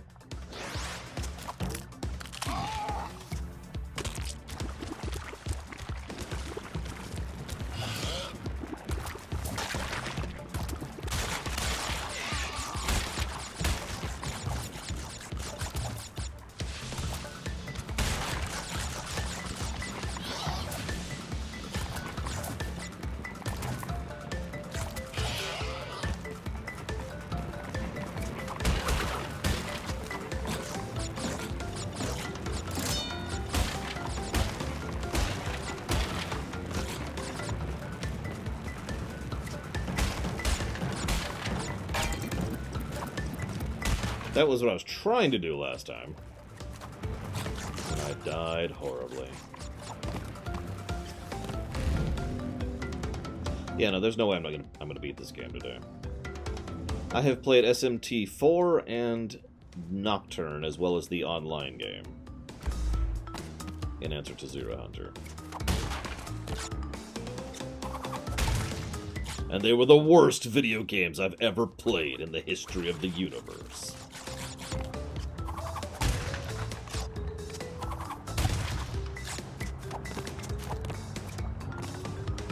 I don't know. Dark Tyrant. I thought it was semi-recent, like within the last year at least. If you haven't found anything by the time you're up to 2018, then I'm obviously just misremembering. And apparently I just hate all older classic games.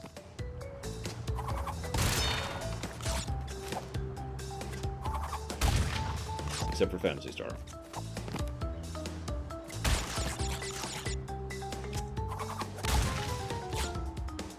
Ride to Hell Retribution, Mr. Red.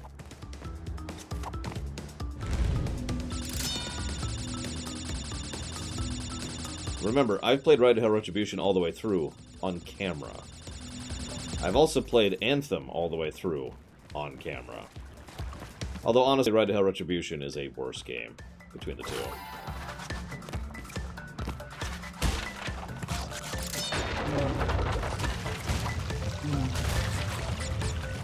Well, that's an interesting question, because I was pretty picky even as a kid, but again, I had the availability to be so. I had access to rentals, and if I didn't like a game, I could just return it and get another one.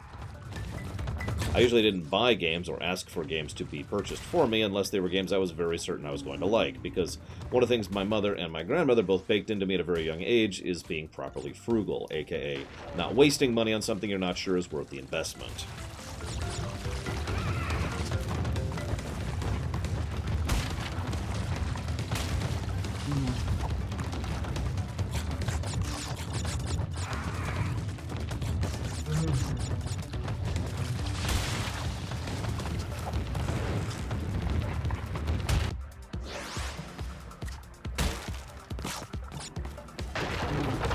Which what, Night Forger?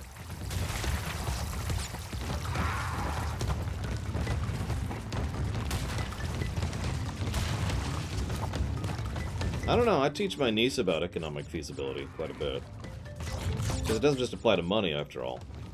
I mean, if nothing else, it applies to time. I really like dying in the exact same spot over and over. Each time I've tried a different method of making that jump, but each time I've failed. Oh.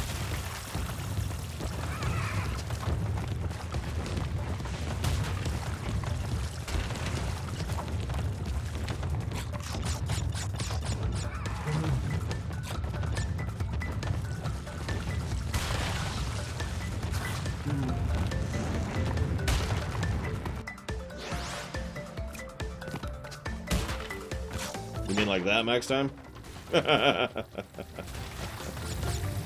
Oh, just kill me. Just get it over with.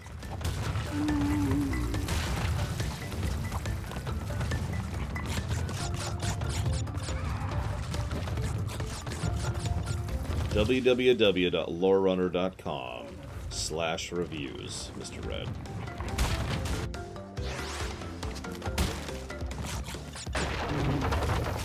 I mean, seriously, go watch the frickin' review. I enumerate it. I go in detail about why that game sucks. You can meme all you want. The fact is, that game is garbage. In my opinion. So that was an attempt at a double jump instead of a long jump. As you can see, the double jump didn't trigger because I tried to hold on to it too long because I forgot this is Jak and Daxter. Ugh, you know what? Hang on. My thumb's starting to hurt.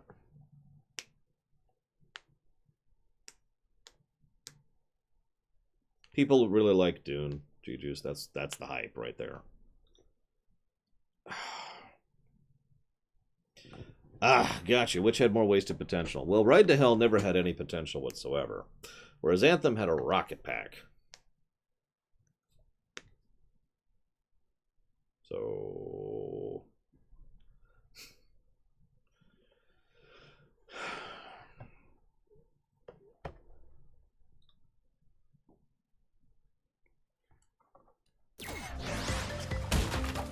I do know several people who rather like the Dune movie.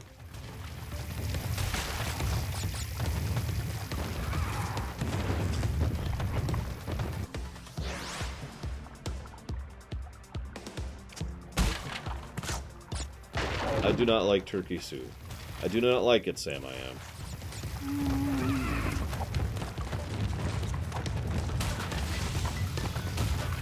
Yeah, I know plenty of people who like the Dune movie, so that's not really an uncommon thing. Hell, people even requested me to ruminate on it, although I had nothing to say, so, you know, whatever.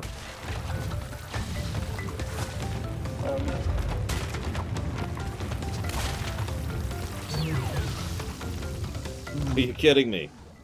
Oh, whatever.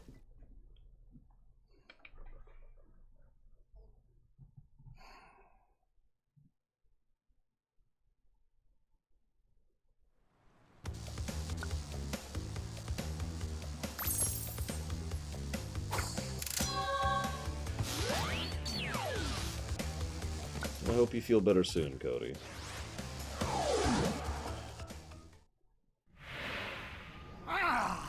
You little vermin are way too stupid to understand what you're getting yourselves into.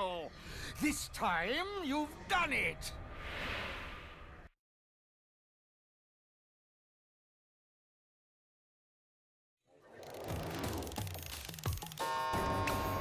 Now you're on my time, you little skunk!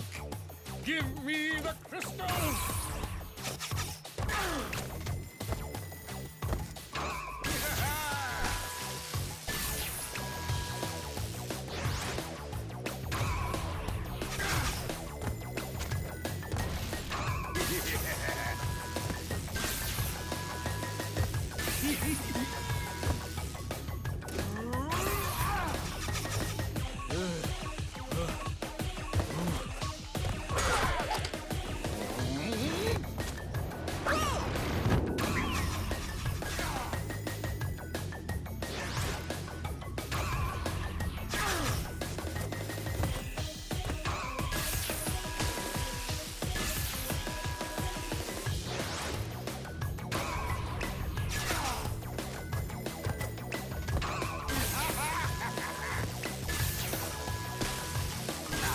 I don't know, help me out. What's the best boss fight in these games?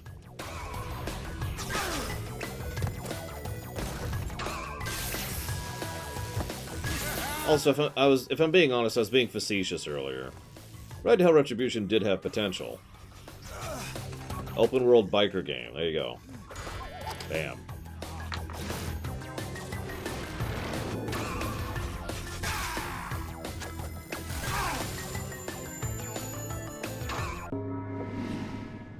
Game over. I don't think I'd qualify GTA as that, no.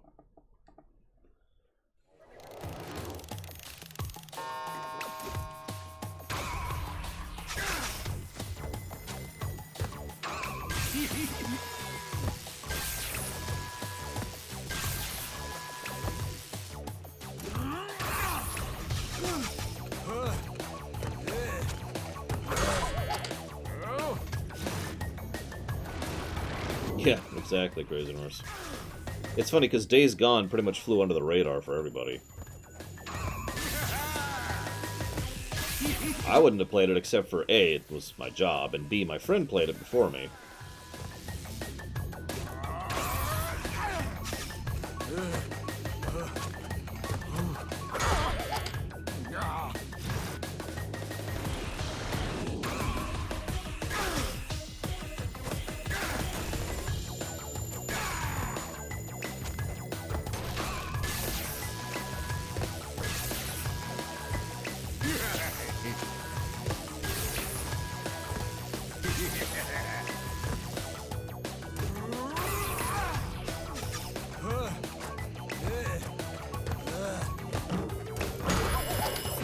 My time is up, but yours soon will be too.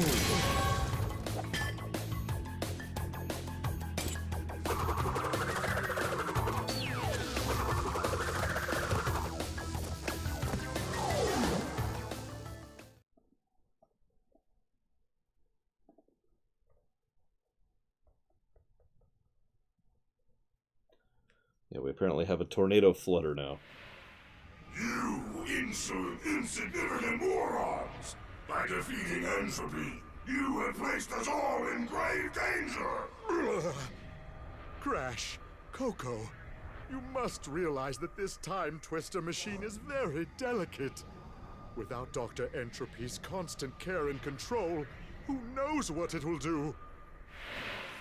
Ah, I'll be fine.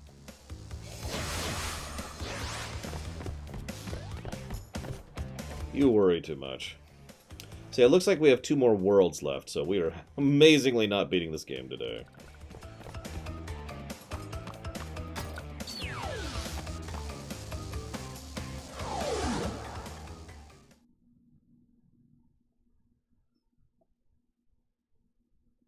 Tomb Raider.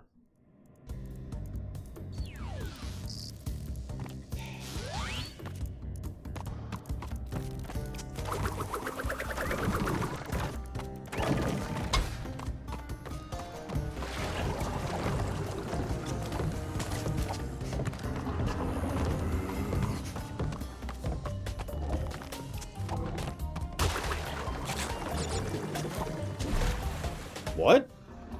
But... Okay, that's good to know.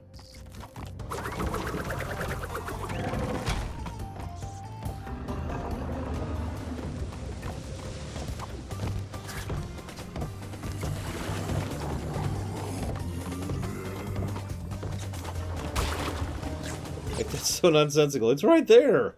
No, you don't understand. I've died. Why? The water touched me. Water-soluble joke. We're walking, we're walking.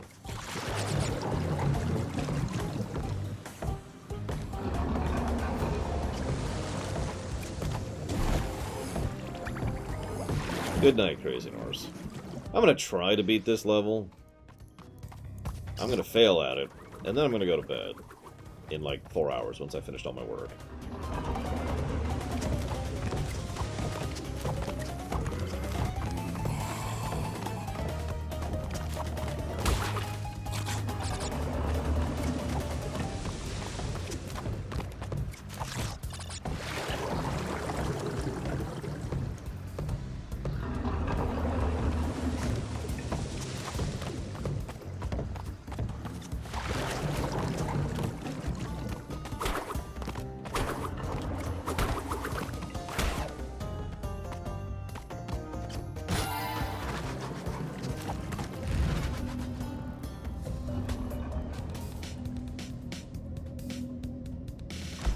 Well, I don't know, Damashi.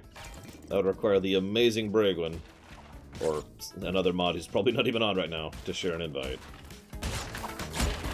Oh, she's up for it.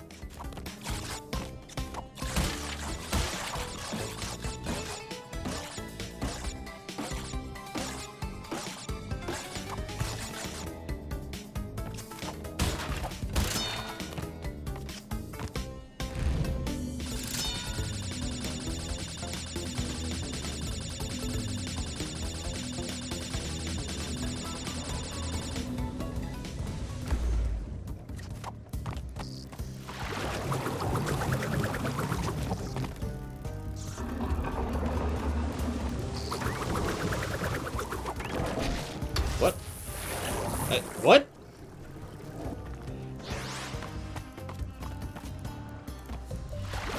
I disagree, sir.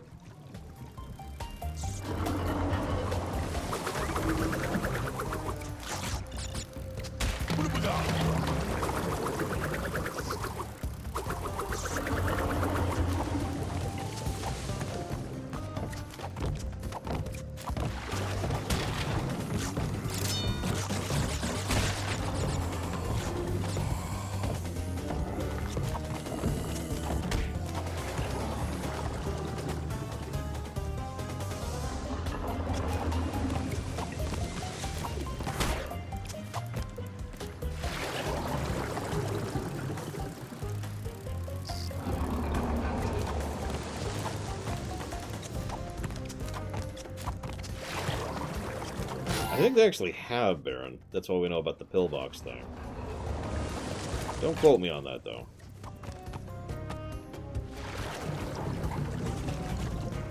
I have seen speedruns of this version of the game.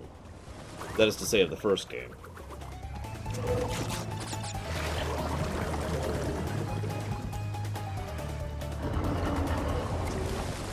Oh, this tomb has a bit of a moisture problem. We need to get the Mario Brothers in here. Jeez.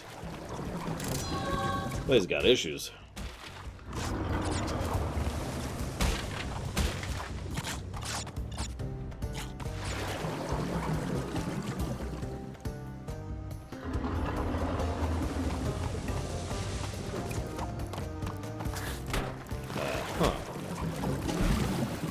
You know, I was going to jump up there, but I'd rather die. If only the game could meet me halfway and allow me to die in the manner that I choose.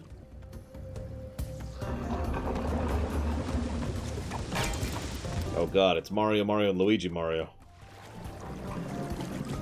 Yeah, I'm gonna go with worst versions of themselves.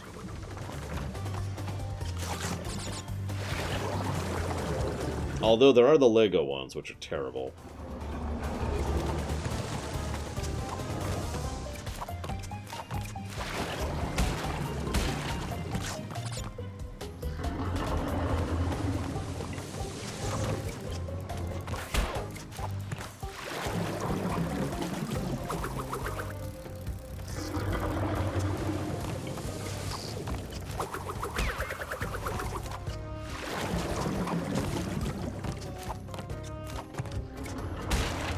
Hey, no shame, R. Spruce. No shame.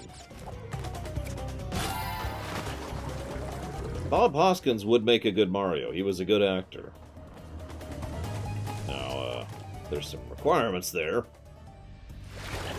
You know, a good script, but, you know.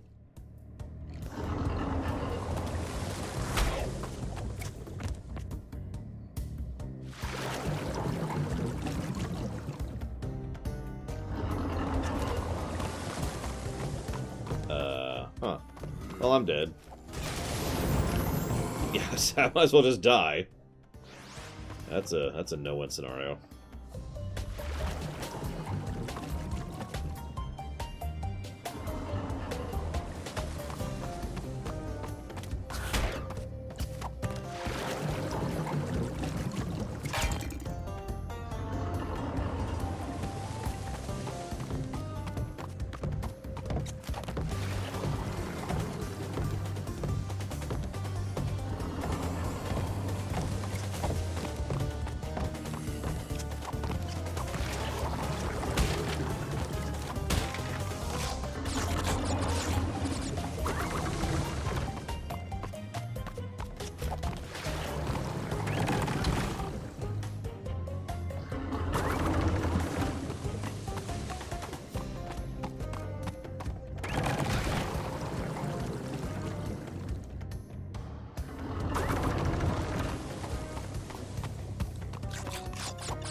Well, it took me 8 minutes, but we did it.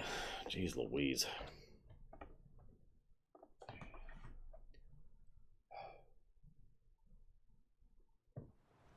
"11 levels to go."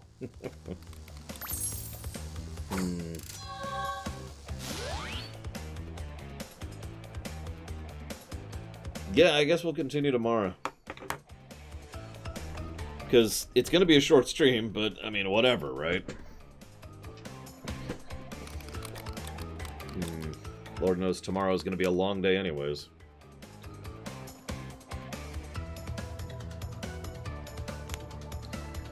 One moment. Because I was looking at my pluses, and I was like, this doesn't line up, and that's because it doesn't. So we're going to go ahead and codify a few, shall we? Yeah, it depends on how early I finish.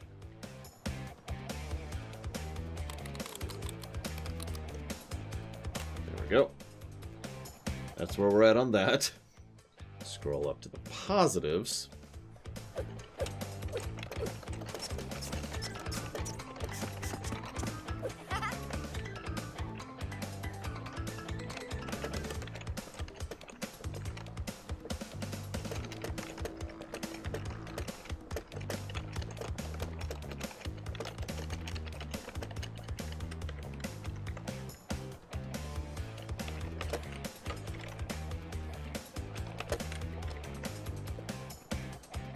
Yes, positive to gameplay. Dance moves. Positive to gameplay. Animations. Mostly in gameplay. That's why we're putting it in gameplay. While the hitboxes are not good, that doesn't change the fact the animations themselves are actually pretty neat, and have been throughout all 3 games. Story positive. Again, for all 3 games. Voice acting. Which has been pretty good, all told. Just not enough to really get any individual things, because most of the cutscenes are so brief and so interspersed, but still good voice acting. I'm going to go ahead and codify a plus for 3 for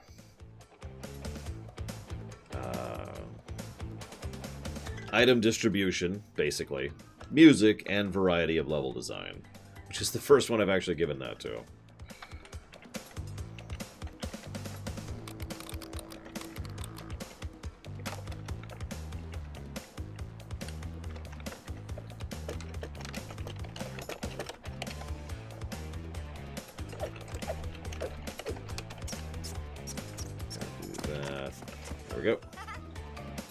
sure I got all of them there. Looks like I did.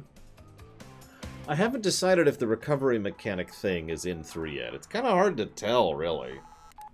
Because most of the times I've been either fine or dying instantly to stupid stuff. And there hasn't been a lot of in between on 3 so far.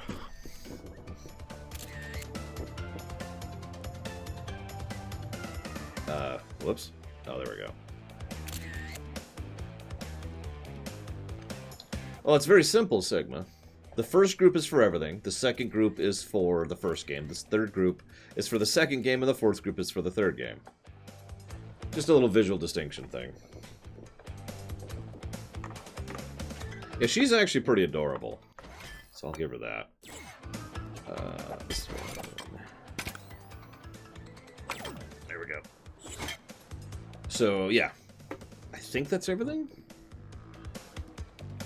Yeah, I figured it would be pretty obvious if you just glance at it, but... Look at my notes here.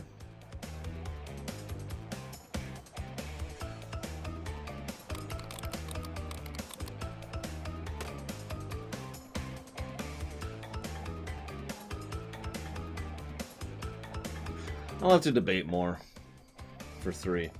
But I can easily see... I'm just going to jot down some potentials here.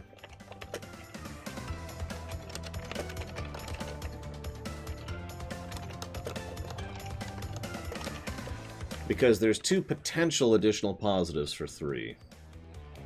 But both of them are still... I'm still debating. They have not been codified for me yet. And I think that's where we're at.